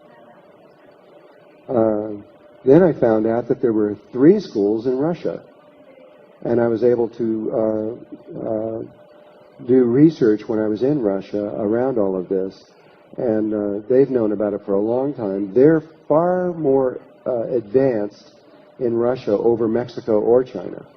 They've got kids there that can do things that these kids have never thought about. That's the whole thing. One kid has to think of something, and then once they think of something, then all the other kids says, oh, I can do that, and they can do the same thing. It's just like they just have to imagine something, and they're there. They're there. The kids in Russia can just pick up a book, hold it for a second, and they got the book, not only on their inner screen like a computer where they can scroll down and look at it, but they instantaneously know everything that author knows about that subject. They know it all. Whatever he knew, or she knew, they know. And lots and lots and lots. I mean, I'm just touching on some of the subjects of what they've done. The Chinese are even able to change DNA molecules just by looking at them. And they through scientific study where they're looking at the molecule, and the kids just look at it and they can actually alter the codons and everything inside that, which implies awesome possibilities of evolution. So at any rate, to make a long story short again, these kids are beginning to pop up everywhere, and it's all tied to an ability to see in darkness rather than in light. With a lot of research and a lot of study, since I know this is true because I had the experience, it's not like I'm guessing. I know, I understand what they're doing. I've been doing a lot of research around this. Recently, I took a group through the Four Corners area of the United States, doing ceremony with the Anasazi Indians. And when I was in the Navajo Nation, we were going into something called Antelope Canyon. And it belongs to the Navajo Nation, and it's one of the most remarkable places I've ever been in my life. But when we were to get there, the only way they'll do it is they make you get out of the car, and they drive you there. They won't let you go there. And this Navajo shaman, he was maybe 35, 40 years old, and his two grandmothers, who were in their 50s and 60s, well, probably 60s at least, they each drove a truck out to about 20 miles on this dirt road out to where we were. And so we got out there, and I had a group of about 55 people that we were going around with. And this man, Darwin was his name, he took us through the canyon to the other side. He got to the other side. He told us stories. He's looking at us and going through this whole thing. He took us back. He sang us peyote songs, did all this thing for us. We got back to the other side, and he's out on the other side, and he's showing us the natural snake pattern on the outside of this, leading into this canyon. And he's describing all the details in it, and he's telling us, look here and here. And as he's doing that, I'm standing here next to his grandmother, and she goes, it's really amazing, isn't it? I go, what? I mean, he's doing all these things, and he's absolutely blind. He can't see anything. I go, you mean he drove me out here in the truck? And he's blind? He goes, yep. So I got back in the truck with this guy, and he drove me out there. He's completely blind. He's driving down this road like crazy, you know. And he's another one of them. They're all over the place. In Russia, they can train any blind person to do this. They can take a blind person and teach them how to see. It takes about 2 years of training, unless you're under 14, and they can do it in about 2 weeks. But there's a whole other world opening up here. Something extraordinary is occurring in the world. And Jimmy Twyman's finding them in Bulgaria. They're popping up everywhere now. And these are called the super psychic children. These are not the indigo kids. The indigo kids are connected to wherever there are lots of computers. It's a whole another phenomenon that's occurring at the same time while this other one is occurring. And you can almost count how many computers there are per capita and tell how many indigos are inside of there. And they have another thing happening. They can't do this kind of stuff with their hands and feet and everything. So what's it all about? And what is this special thing that they are bringing to this world, and why are they doing it? Well, this is my opinion, and you may come up to another one. But what I've learned is that there is a place inside of your heart. It was known in ancient times. It's been almost completely forgotten now. But there is a sacred space inside of your heart that if spirit learns how to leave the mind, and I mean absolutely, literally, go out of the head and travel through the body and go into the heart and then find this sacred opening and go inside that sacred opening and then find another tiny sacred space inside that heart, that God resides there. God is everywhere, but boy, is God there. And when you enter into that space, you and God become one. And all things are possible. And all knowledge is present there. You can know anything. And you can see out into the outer world from that space. You can connect back to it, even though you are inside of your heart in darkness. You can connect back into this outer world out here and know anything, past, present, or future. What it means, ultimately, I can only tell you what I think it means. Because we're going to all have to live this. We're all going to go through this. We're all going to remember this at one point in this. It's tied to the creation itself. When someone prays to God for something, when they sit down and in all honesty pray, perhaps for their wife or mother or son or daughter to be healed of something, or themselves, or something else, when they go in and they sincerely pray, most of the time nothing happens. Zero. But sometimes something does happen. Sometimes a miracle occurs. And people very often don't know why. You have 10 people praying, nothing happens, and one of them, a miracle occurs.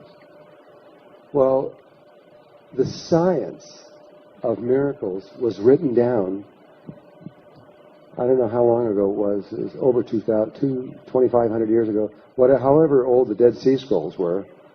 They found another scroll near the Dead Sea Scrolls that Greg Braden has written into a book called The Isaiah Effect, and the exact details of how you create a miracle were done there. You have to include your mind, your heart, and your body all at the same time. If you leave out any one of those pieces, nothing happens. But what Greg has found, we've sat and talked about this for a long time, and we're all coming to the same conclusion, the people that work in this, is that, yeah, you can create miracles from the mind. You can do it. You can do things that are just extraordinary from the mind. Psychic abilities, I've worked with the Monroe Institute. I've worked with the Berkeley Psychic Institute. I've done and seen things that most people would never believe, but I've seen it. But nevertheless, it's still coming from the mind. But the mind has one big problem. The mind is a polarized instrument that is polarized left and right. It's polarized again with the front and back lobes. Everything in it, as it looks out into this one reality, sees everything as polarized. And anything it creates through this mind always creates a polarized reality. And so if you're praying for world peace, you're going to get world peace, but you're also going to get world war. If you're what you pray for, if you're in the mind when you do it, you're going to get the sides of the coin, both the light and the dark of that thing. And you can't help it because the instrument that you're doing it through is polarized. But if you learn how to leave the mind and go into the sacred place in the heart, you can create from there. The heart doesn't know polarization. It only knows oneness and unity. It cares about all levels of life and doesn't see any particular level of life as more important than any other level of creating. It doesn't have any thought patterns or logic in it at all. It uses the dream process. And it uses feelings and emotions. It's feminine rather than masculine.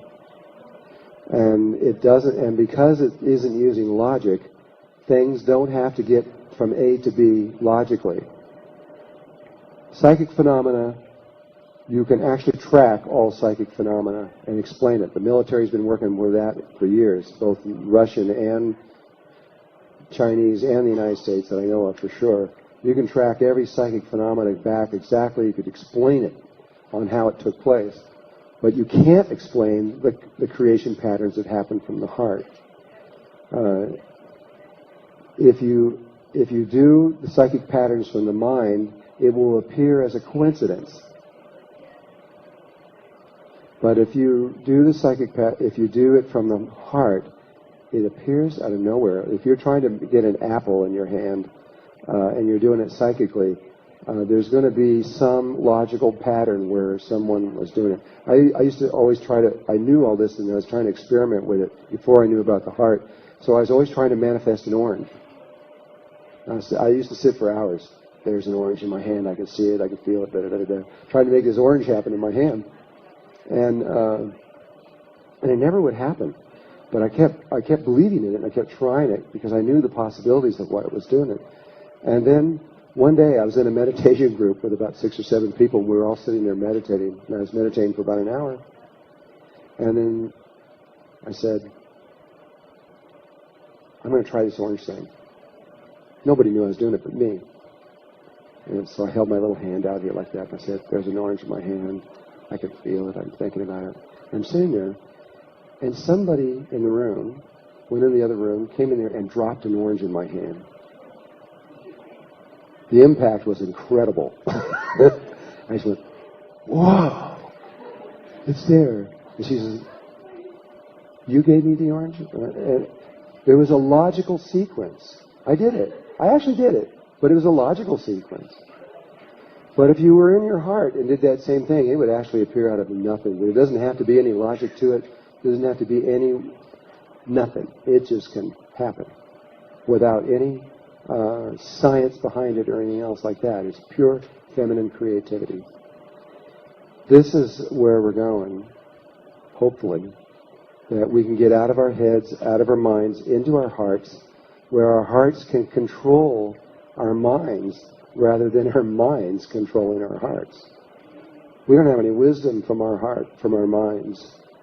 We can make incredible science. We can do amazing logical things, but we have no wisdom, and we're killing our planet with this brilliant science that we're doing that's coming from our mind. But we could do the same science and the same things from within our heart. Wouldn't do any harm to anybody anywhere at all. So there is a way, and I can't explain it now, but there is a way where your heart can gain control of the mind. And that's what this workshop that we're about to go into is. I mean, all I can do is give an introduction right now. I can't take you down into that place. It takes 3 days to get there. Sorry, I can't do it. I know of. But just with what I'm talking about, you've seen all this logical stuff. You've seen the stuff of the mind. The Merkaba is of the mind also. But they're at the toroidal fields. I'll just tell you the secret. The toroidal fields of the Merkaba, of the mind, and the toroidal fields of the heart. Yes, the heart has toroidal fields. Stanford University has scientifically proven this. They found that the most powerful electromagnetic field that's emitted from the human body does not come from the mind, but comes from the heart. And it's big. It's an electromagnetic field that extends 8 to 10 feet out from around the body, and it's in the shape of a torus. Again, that donut shape. And the axis runs down right through the heart, which happens to run exactly through the sacred space, because that's the generator of it. And so you have the axis of the Merkaba right over here. At one point in the development, the axis of the heart and the axis of the Merkaba link, and the Merkaba fields synchronize, and this phenomena takes place, which is the next level. It's the second level of the Merkaba. And this is what we're in the process of learning how to remember what this is about. Finally, there will be a third level that's coming. That it may not be me, it might be you, it might be someone in the world that will understand it. But once the heart links with the mind and gains control of the mind, then the sexual energy of the body takes on a whole new purpose and meaning. What's associated with creativity, creation? How is a new human being born? It's through conception, and it's through sexual energy that takes place. When sexual energy is used in a very pure way, used through the heart patterns and through the mind of the Merkaba, true creation can actually take place. Anything's possible at that point, and this is where we're leading to. And this is how we're going to get out of these problems that we've got, that we have created in our mind. I wish I could go deeper into all of this, but I really can't without a lot more training that I could take you through. But that's all I can do right now. Now, there is one thing, and I've been asked to do this. One of the problems of people being able to get into the heart, no matter how much study you do or how much work you do, what I've discovered is that some people can't get in there because they have emotional trauma in their heart. They've been rejected by a mate, or they've had a divorce, or something's happened that has hurt so bad that they've sealed it. And when they go into their heart, they feel that pain, and they go back out and they go, I can't go in there, it hurts. And so in many different shades of that same experience, for one reason or another, they can't get in there. And the only way that they can we can get them in there is through healing the emotional heart of their heart space.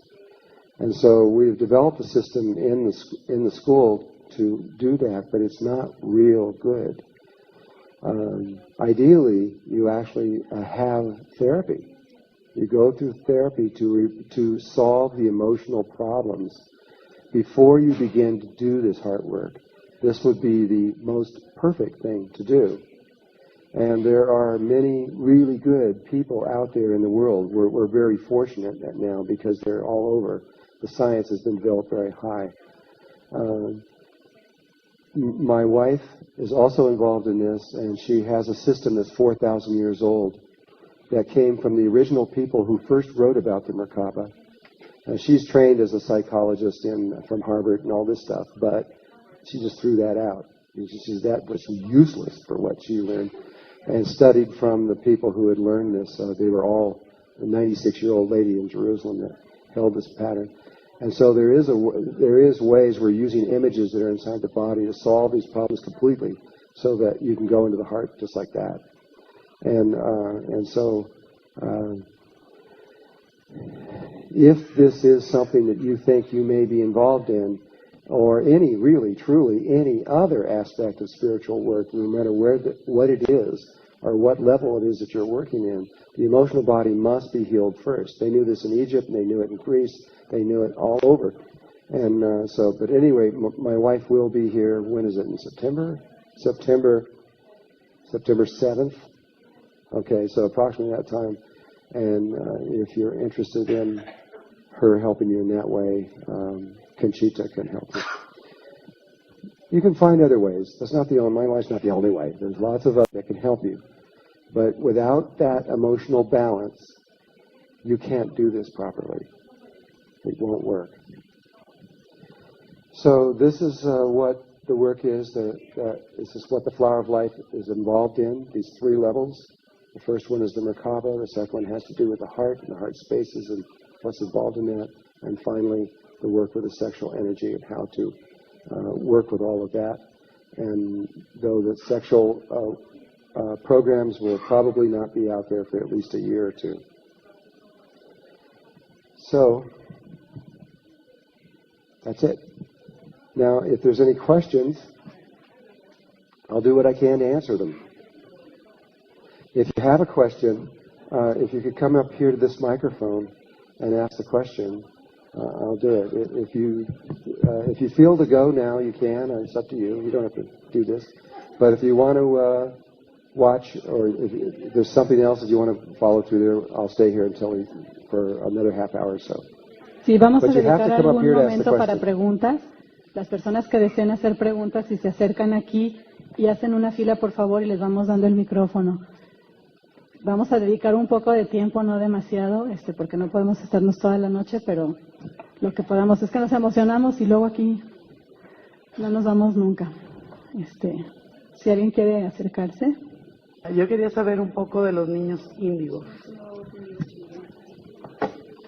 The indigo children are, okay, if you look at the mind, it's divided into the left and the right side. The left side is male and logical. The right side is female and emotional. The planet, Earth, is divided in the same way. It's not a straight line, but there are areas of the Earth that are associated with the left brain and areas that are associated with the right brain. Like India and Tibet are in the right brain, and the United States and Germany are definitely in the left brain. And what's the psychic children that we have been talking about that can see with their hands and feet fall into the right brain. The indigo children fall into the left brain of the planet, and they are logical and very intelligent. Their IQ is very high. It's somewhere in the 130s, 136 or so is approximately in there. That used to be one child in 10,000, and now it's becoming normal. And these kids usually, though, don't have they don't have a broad spectrum genius. They usually have spikes or certain areas. In other words, they're only a genius in the areas they like, things that they want to do. And in the areas that they like and they want to do, they're incredible. You can hardly measure their intelligence in those areas. And they are slightly psychic. They know what you're thinking and feeling, but that's pretty much the extent of it, at least what I've been able to see. So if you're a parent of them and you're trying to raise them using the old guidelines, it doesn't work. It absolutely, you just end up in a mess because they know what you're thinking. And so if you lie to them, they know you're lying. And if you lie to them very much, they won't listen to you anymore. And so you can't say no to them either. You have to explain to them and talk to them as though they're an adult because they're really intelligent, even though they're just little kids. The United States is trying to figure out what to do right now. Lee Carroll's book, The Indigo Kids, which was written, that was not written by Lee Carroll or Jan Tabor. It was a summation of the works of many psychologists and doctors and people who were in the testing of these children. And it's very clear that there is a phenomena going on in the world that we don't quite understand, besides the one with the super psychic kids. And it's changing everything. Where you're going to find these kids is where there's computers. The highest computer ratio in the world is in Israel, and that's where you're going to find the highest ratio. But the United States is very high in them also. And by 1984, they began to see them coming in mass. And by the time he wrote his book, which I don't remember when it was 1997 or so, where 80 to 90% of all the children being born in the United States were indigo kids. At this point today, it's near, if not at, 100%. Every single kid, just about. But that's because the United States is such a left-brain country. Mexico's kind of got both going on. You've got some indigos and some super psychics going on. You've got both things happening at once. And so you can't just say, well, I got an indigo kid. I mean, you got to really kind of look at it and see what's going on there because you don't know. How did Inga's mother know that she had a super psychic kid? It was real obvious. She told me herself. She said when Inga was 6 months old, she was laying in her crib and asleep, and she heard some noises, and she walked into the room, and this little baby had taken all of her toys that were around the room, and they were floating over her bed, and she was sitting there playing with them as they were floating in the air. She knew for sure. And but the indigo kids are harder to see because they look more normal.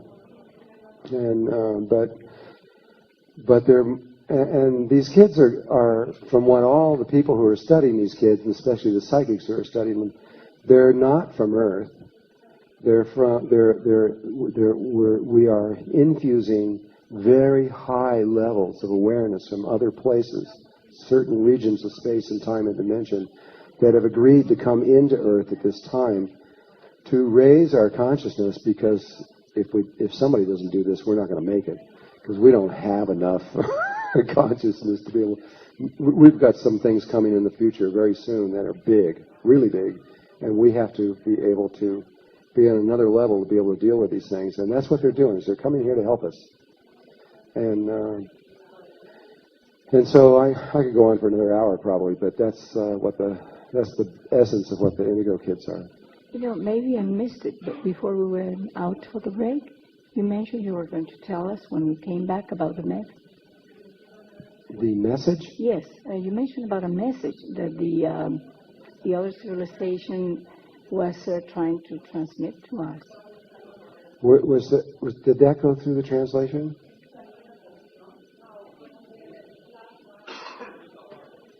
Oh, the plasma ships. Well, their message. What their message is, as I understand it from them, is exactly what I'm talking about. The thing that we need to know about ourselves is about our heart, and that if we know that we can go in there we can change the outer world. All the polluted oceans, the ozone, the problems, the stuff, all the things that look hopelessly like you can't fix them, well, you can, and more. If we learn to change from our mind to our heart and get inside of there. And eventually this leads into a place where you become pure light. And whatever you think happens, whatever you feel, whatever you dream actually happens. The message, though, will have to be delivered by them and exactly how they want it. But I know that it is in this area of what this message is. I can't tell you exactly what they're going to say. But it is in that area what they want to say to us. That's about all I can say on that. Okay. I read in your website many years ago about the water of life or something like that. What's about that water now? Is healing the well, we've been studying water for, I don't know, 12, 14 years. Water is way more than you know. There is potential in water that is, all of our energy problems could be over with water in ways that we can't even imagine right now. What we're finding is incredible. But along that line of testing, we came across a water that came out of Turkey. And that water held the potential of healing all the rivers and lakes and everything of the environment. It was a very unusual water, and we studied this at SAIC, which is a government thing in Washington, D.C. They showed how you can just take this water, you can take a lamp and just stick a plug in it, and it'll light up the lamp brighter than if you plugged it in the wall. And you could take polluted water and put a little bit in there and just watch it go clear. It was amazing potential, but the people that were behind it were not very nice and hidden agendas and had stolen the formula and weren't telling the truth, and we had to drop it. Fortunately, something even better has just come along. And we're speaking, which is very similar to that water, and we're speaking with the Mexican government right now to see if we can introduce this into the water system of Mexico. It is the most unusual substance that chemistry has ever seen. Texas A&M University, who is analyzing this right now, we were just talking to them, said they have never seen anything like it. They didn't even know it could possibly exist. But we have learned how to nanoize minerals, and it's all it is water with 72. It's a substance, deuterium, with heavy water, with 72 minerals, 18 amino acids, and pure liquid oxygen. But they've been nanoized, meaning that the minerals are 100,000 times smaller than an angstrom. And they're so small that they pass right through cells and nourish cells and give it everything it needs. And so you can do things with it. They're healing AIDS, they're healing cancer, they're doing everything with this. And they believe they can heal any virus in the world, actually, right now with this. And SARS can be healed with this, too. We believe it. AIDS has been demonstrated by universities, and so is cancer. SARS, there should be no reason why SARS, because it's just another polyhedron. But this water, we hope, will be introduced into Mexico because it is the best water purifier that the world has ever seen. Right now, you're using chlorine, which is a deadly poison, and it's really a bad thing to put in water, and it doesn't last long. If you take chlorine out of the water goes dirty very soon. You can take a fish tank with 20 gallons in it and put 6 drops of this in there, and the water will stay absolutely clean and pure for 6 to 9 months. And so, but the thing about this is it's a water purifier. It's totally non-toxic. But the reservoirs and lakes and rivers that have this, anything that's in those lakes, the fish, the bacteria and everything, it will cure it. It'll make it healthy. The birds that drink from it will get healthy. The trees will get healthy. We have a group in Texas, a bunch of cowboys, who said, well, I'm going to make a business out of this, these guys.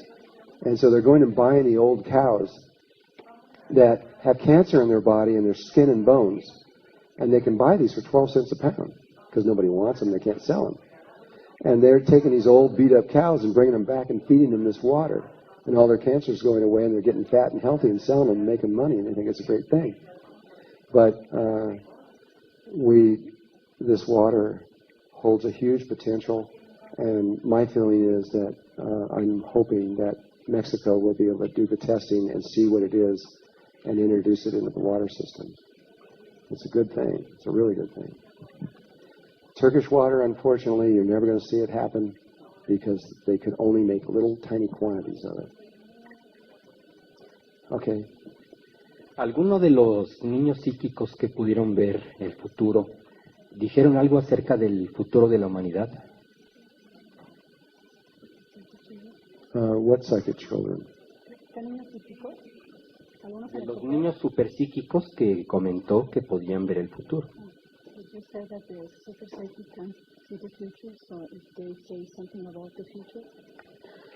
Well, here's what I know and what I believe, combination of both, with these super psychic children.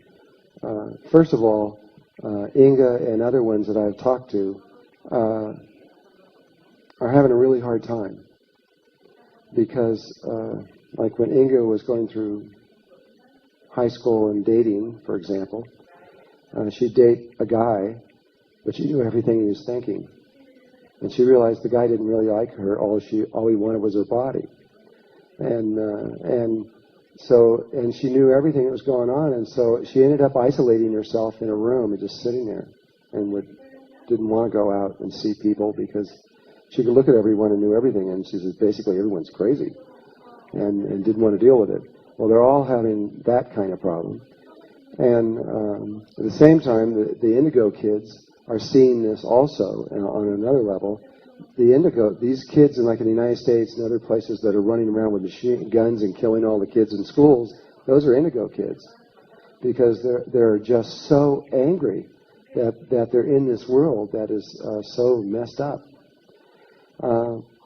It's okay. They're going to go through all this stuff, but they're slowly going to begin to link. And I knew this from 1971. The angels talked about them for a long time, told me that they were coming, told me that they would begin to come in 1972. Science has only been able to document it back to 1974, but I know they started actually in 1972, and said that eventually what would happen is a day would come when all these children, both the indigos and the super psychics, both the left and the right side of the brain of the world, stretching across all the countries of the world, would link and become a single living being. Just as you are 10 trillion cells in your body, they have all linked together and become you, and have one will, one thought, and one path. And when all these children do this, if they do it, which there are people who believe that they're watching it starting to take place today, it's starting to happen this year actually, if all those kids were to link together, they would be stronger than any religion, any government, anything. They would just take over the planet, and whatever they said happened would happen. And what did Jesus say about this? Jesus was really clear about this particular time. He said that it would be the children who would lead the way. They would be the ones that would take us into the higher levels of consciousness. And that's exactly what happened. He also, or I believe that's what's going to happen. He also said another thing. He said that in terms of the second coming, of his second coming, that he would come in the hearts of the multitude. In the hearts of the multitude. As the people, that's where the Christ, the second coming, emerges. So between that understanding and the children, you're going to see a phenomena happening over the earth over the next 10 years. That is, the earth is going to change. We're going to be a different place completely. So that's what I feel about the children.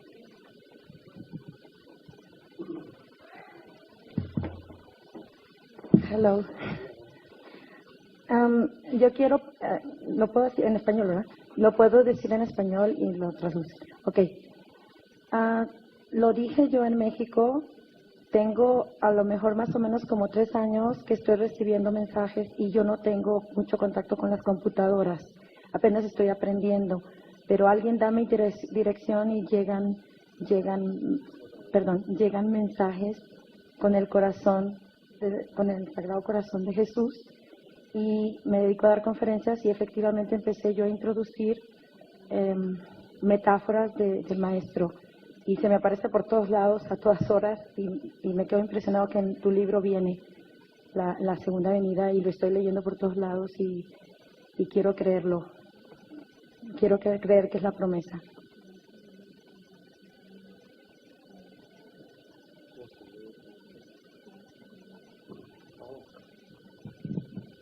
You want to believe in the second coming of Jesus?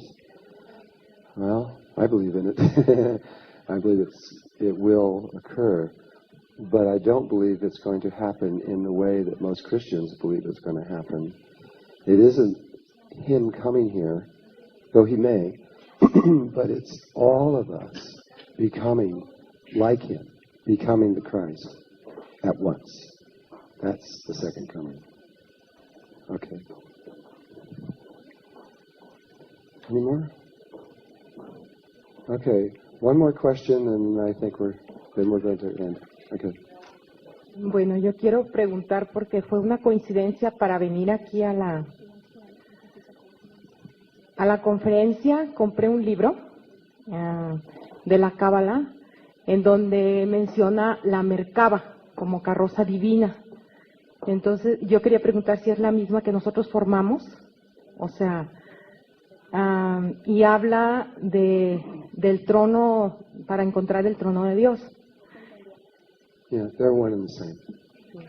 The Kabbalah and also in the Torah describe the vehicle of light, the Merkaba, equally, and they are one and the same. It's the same thing. Okay, everybody. Thank you. I hope this was helpful for you. And I love you guys. Okay. Bye-bye.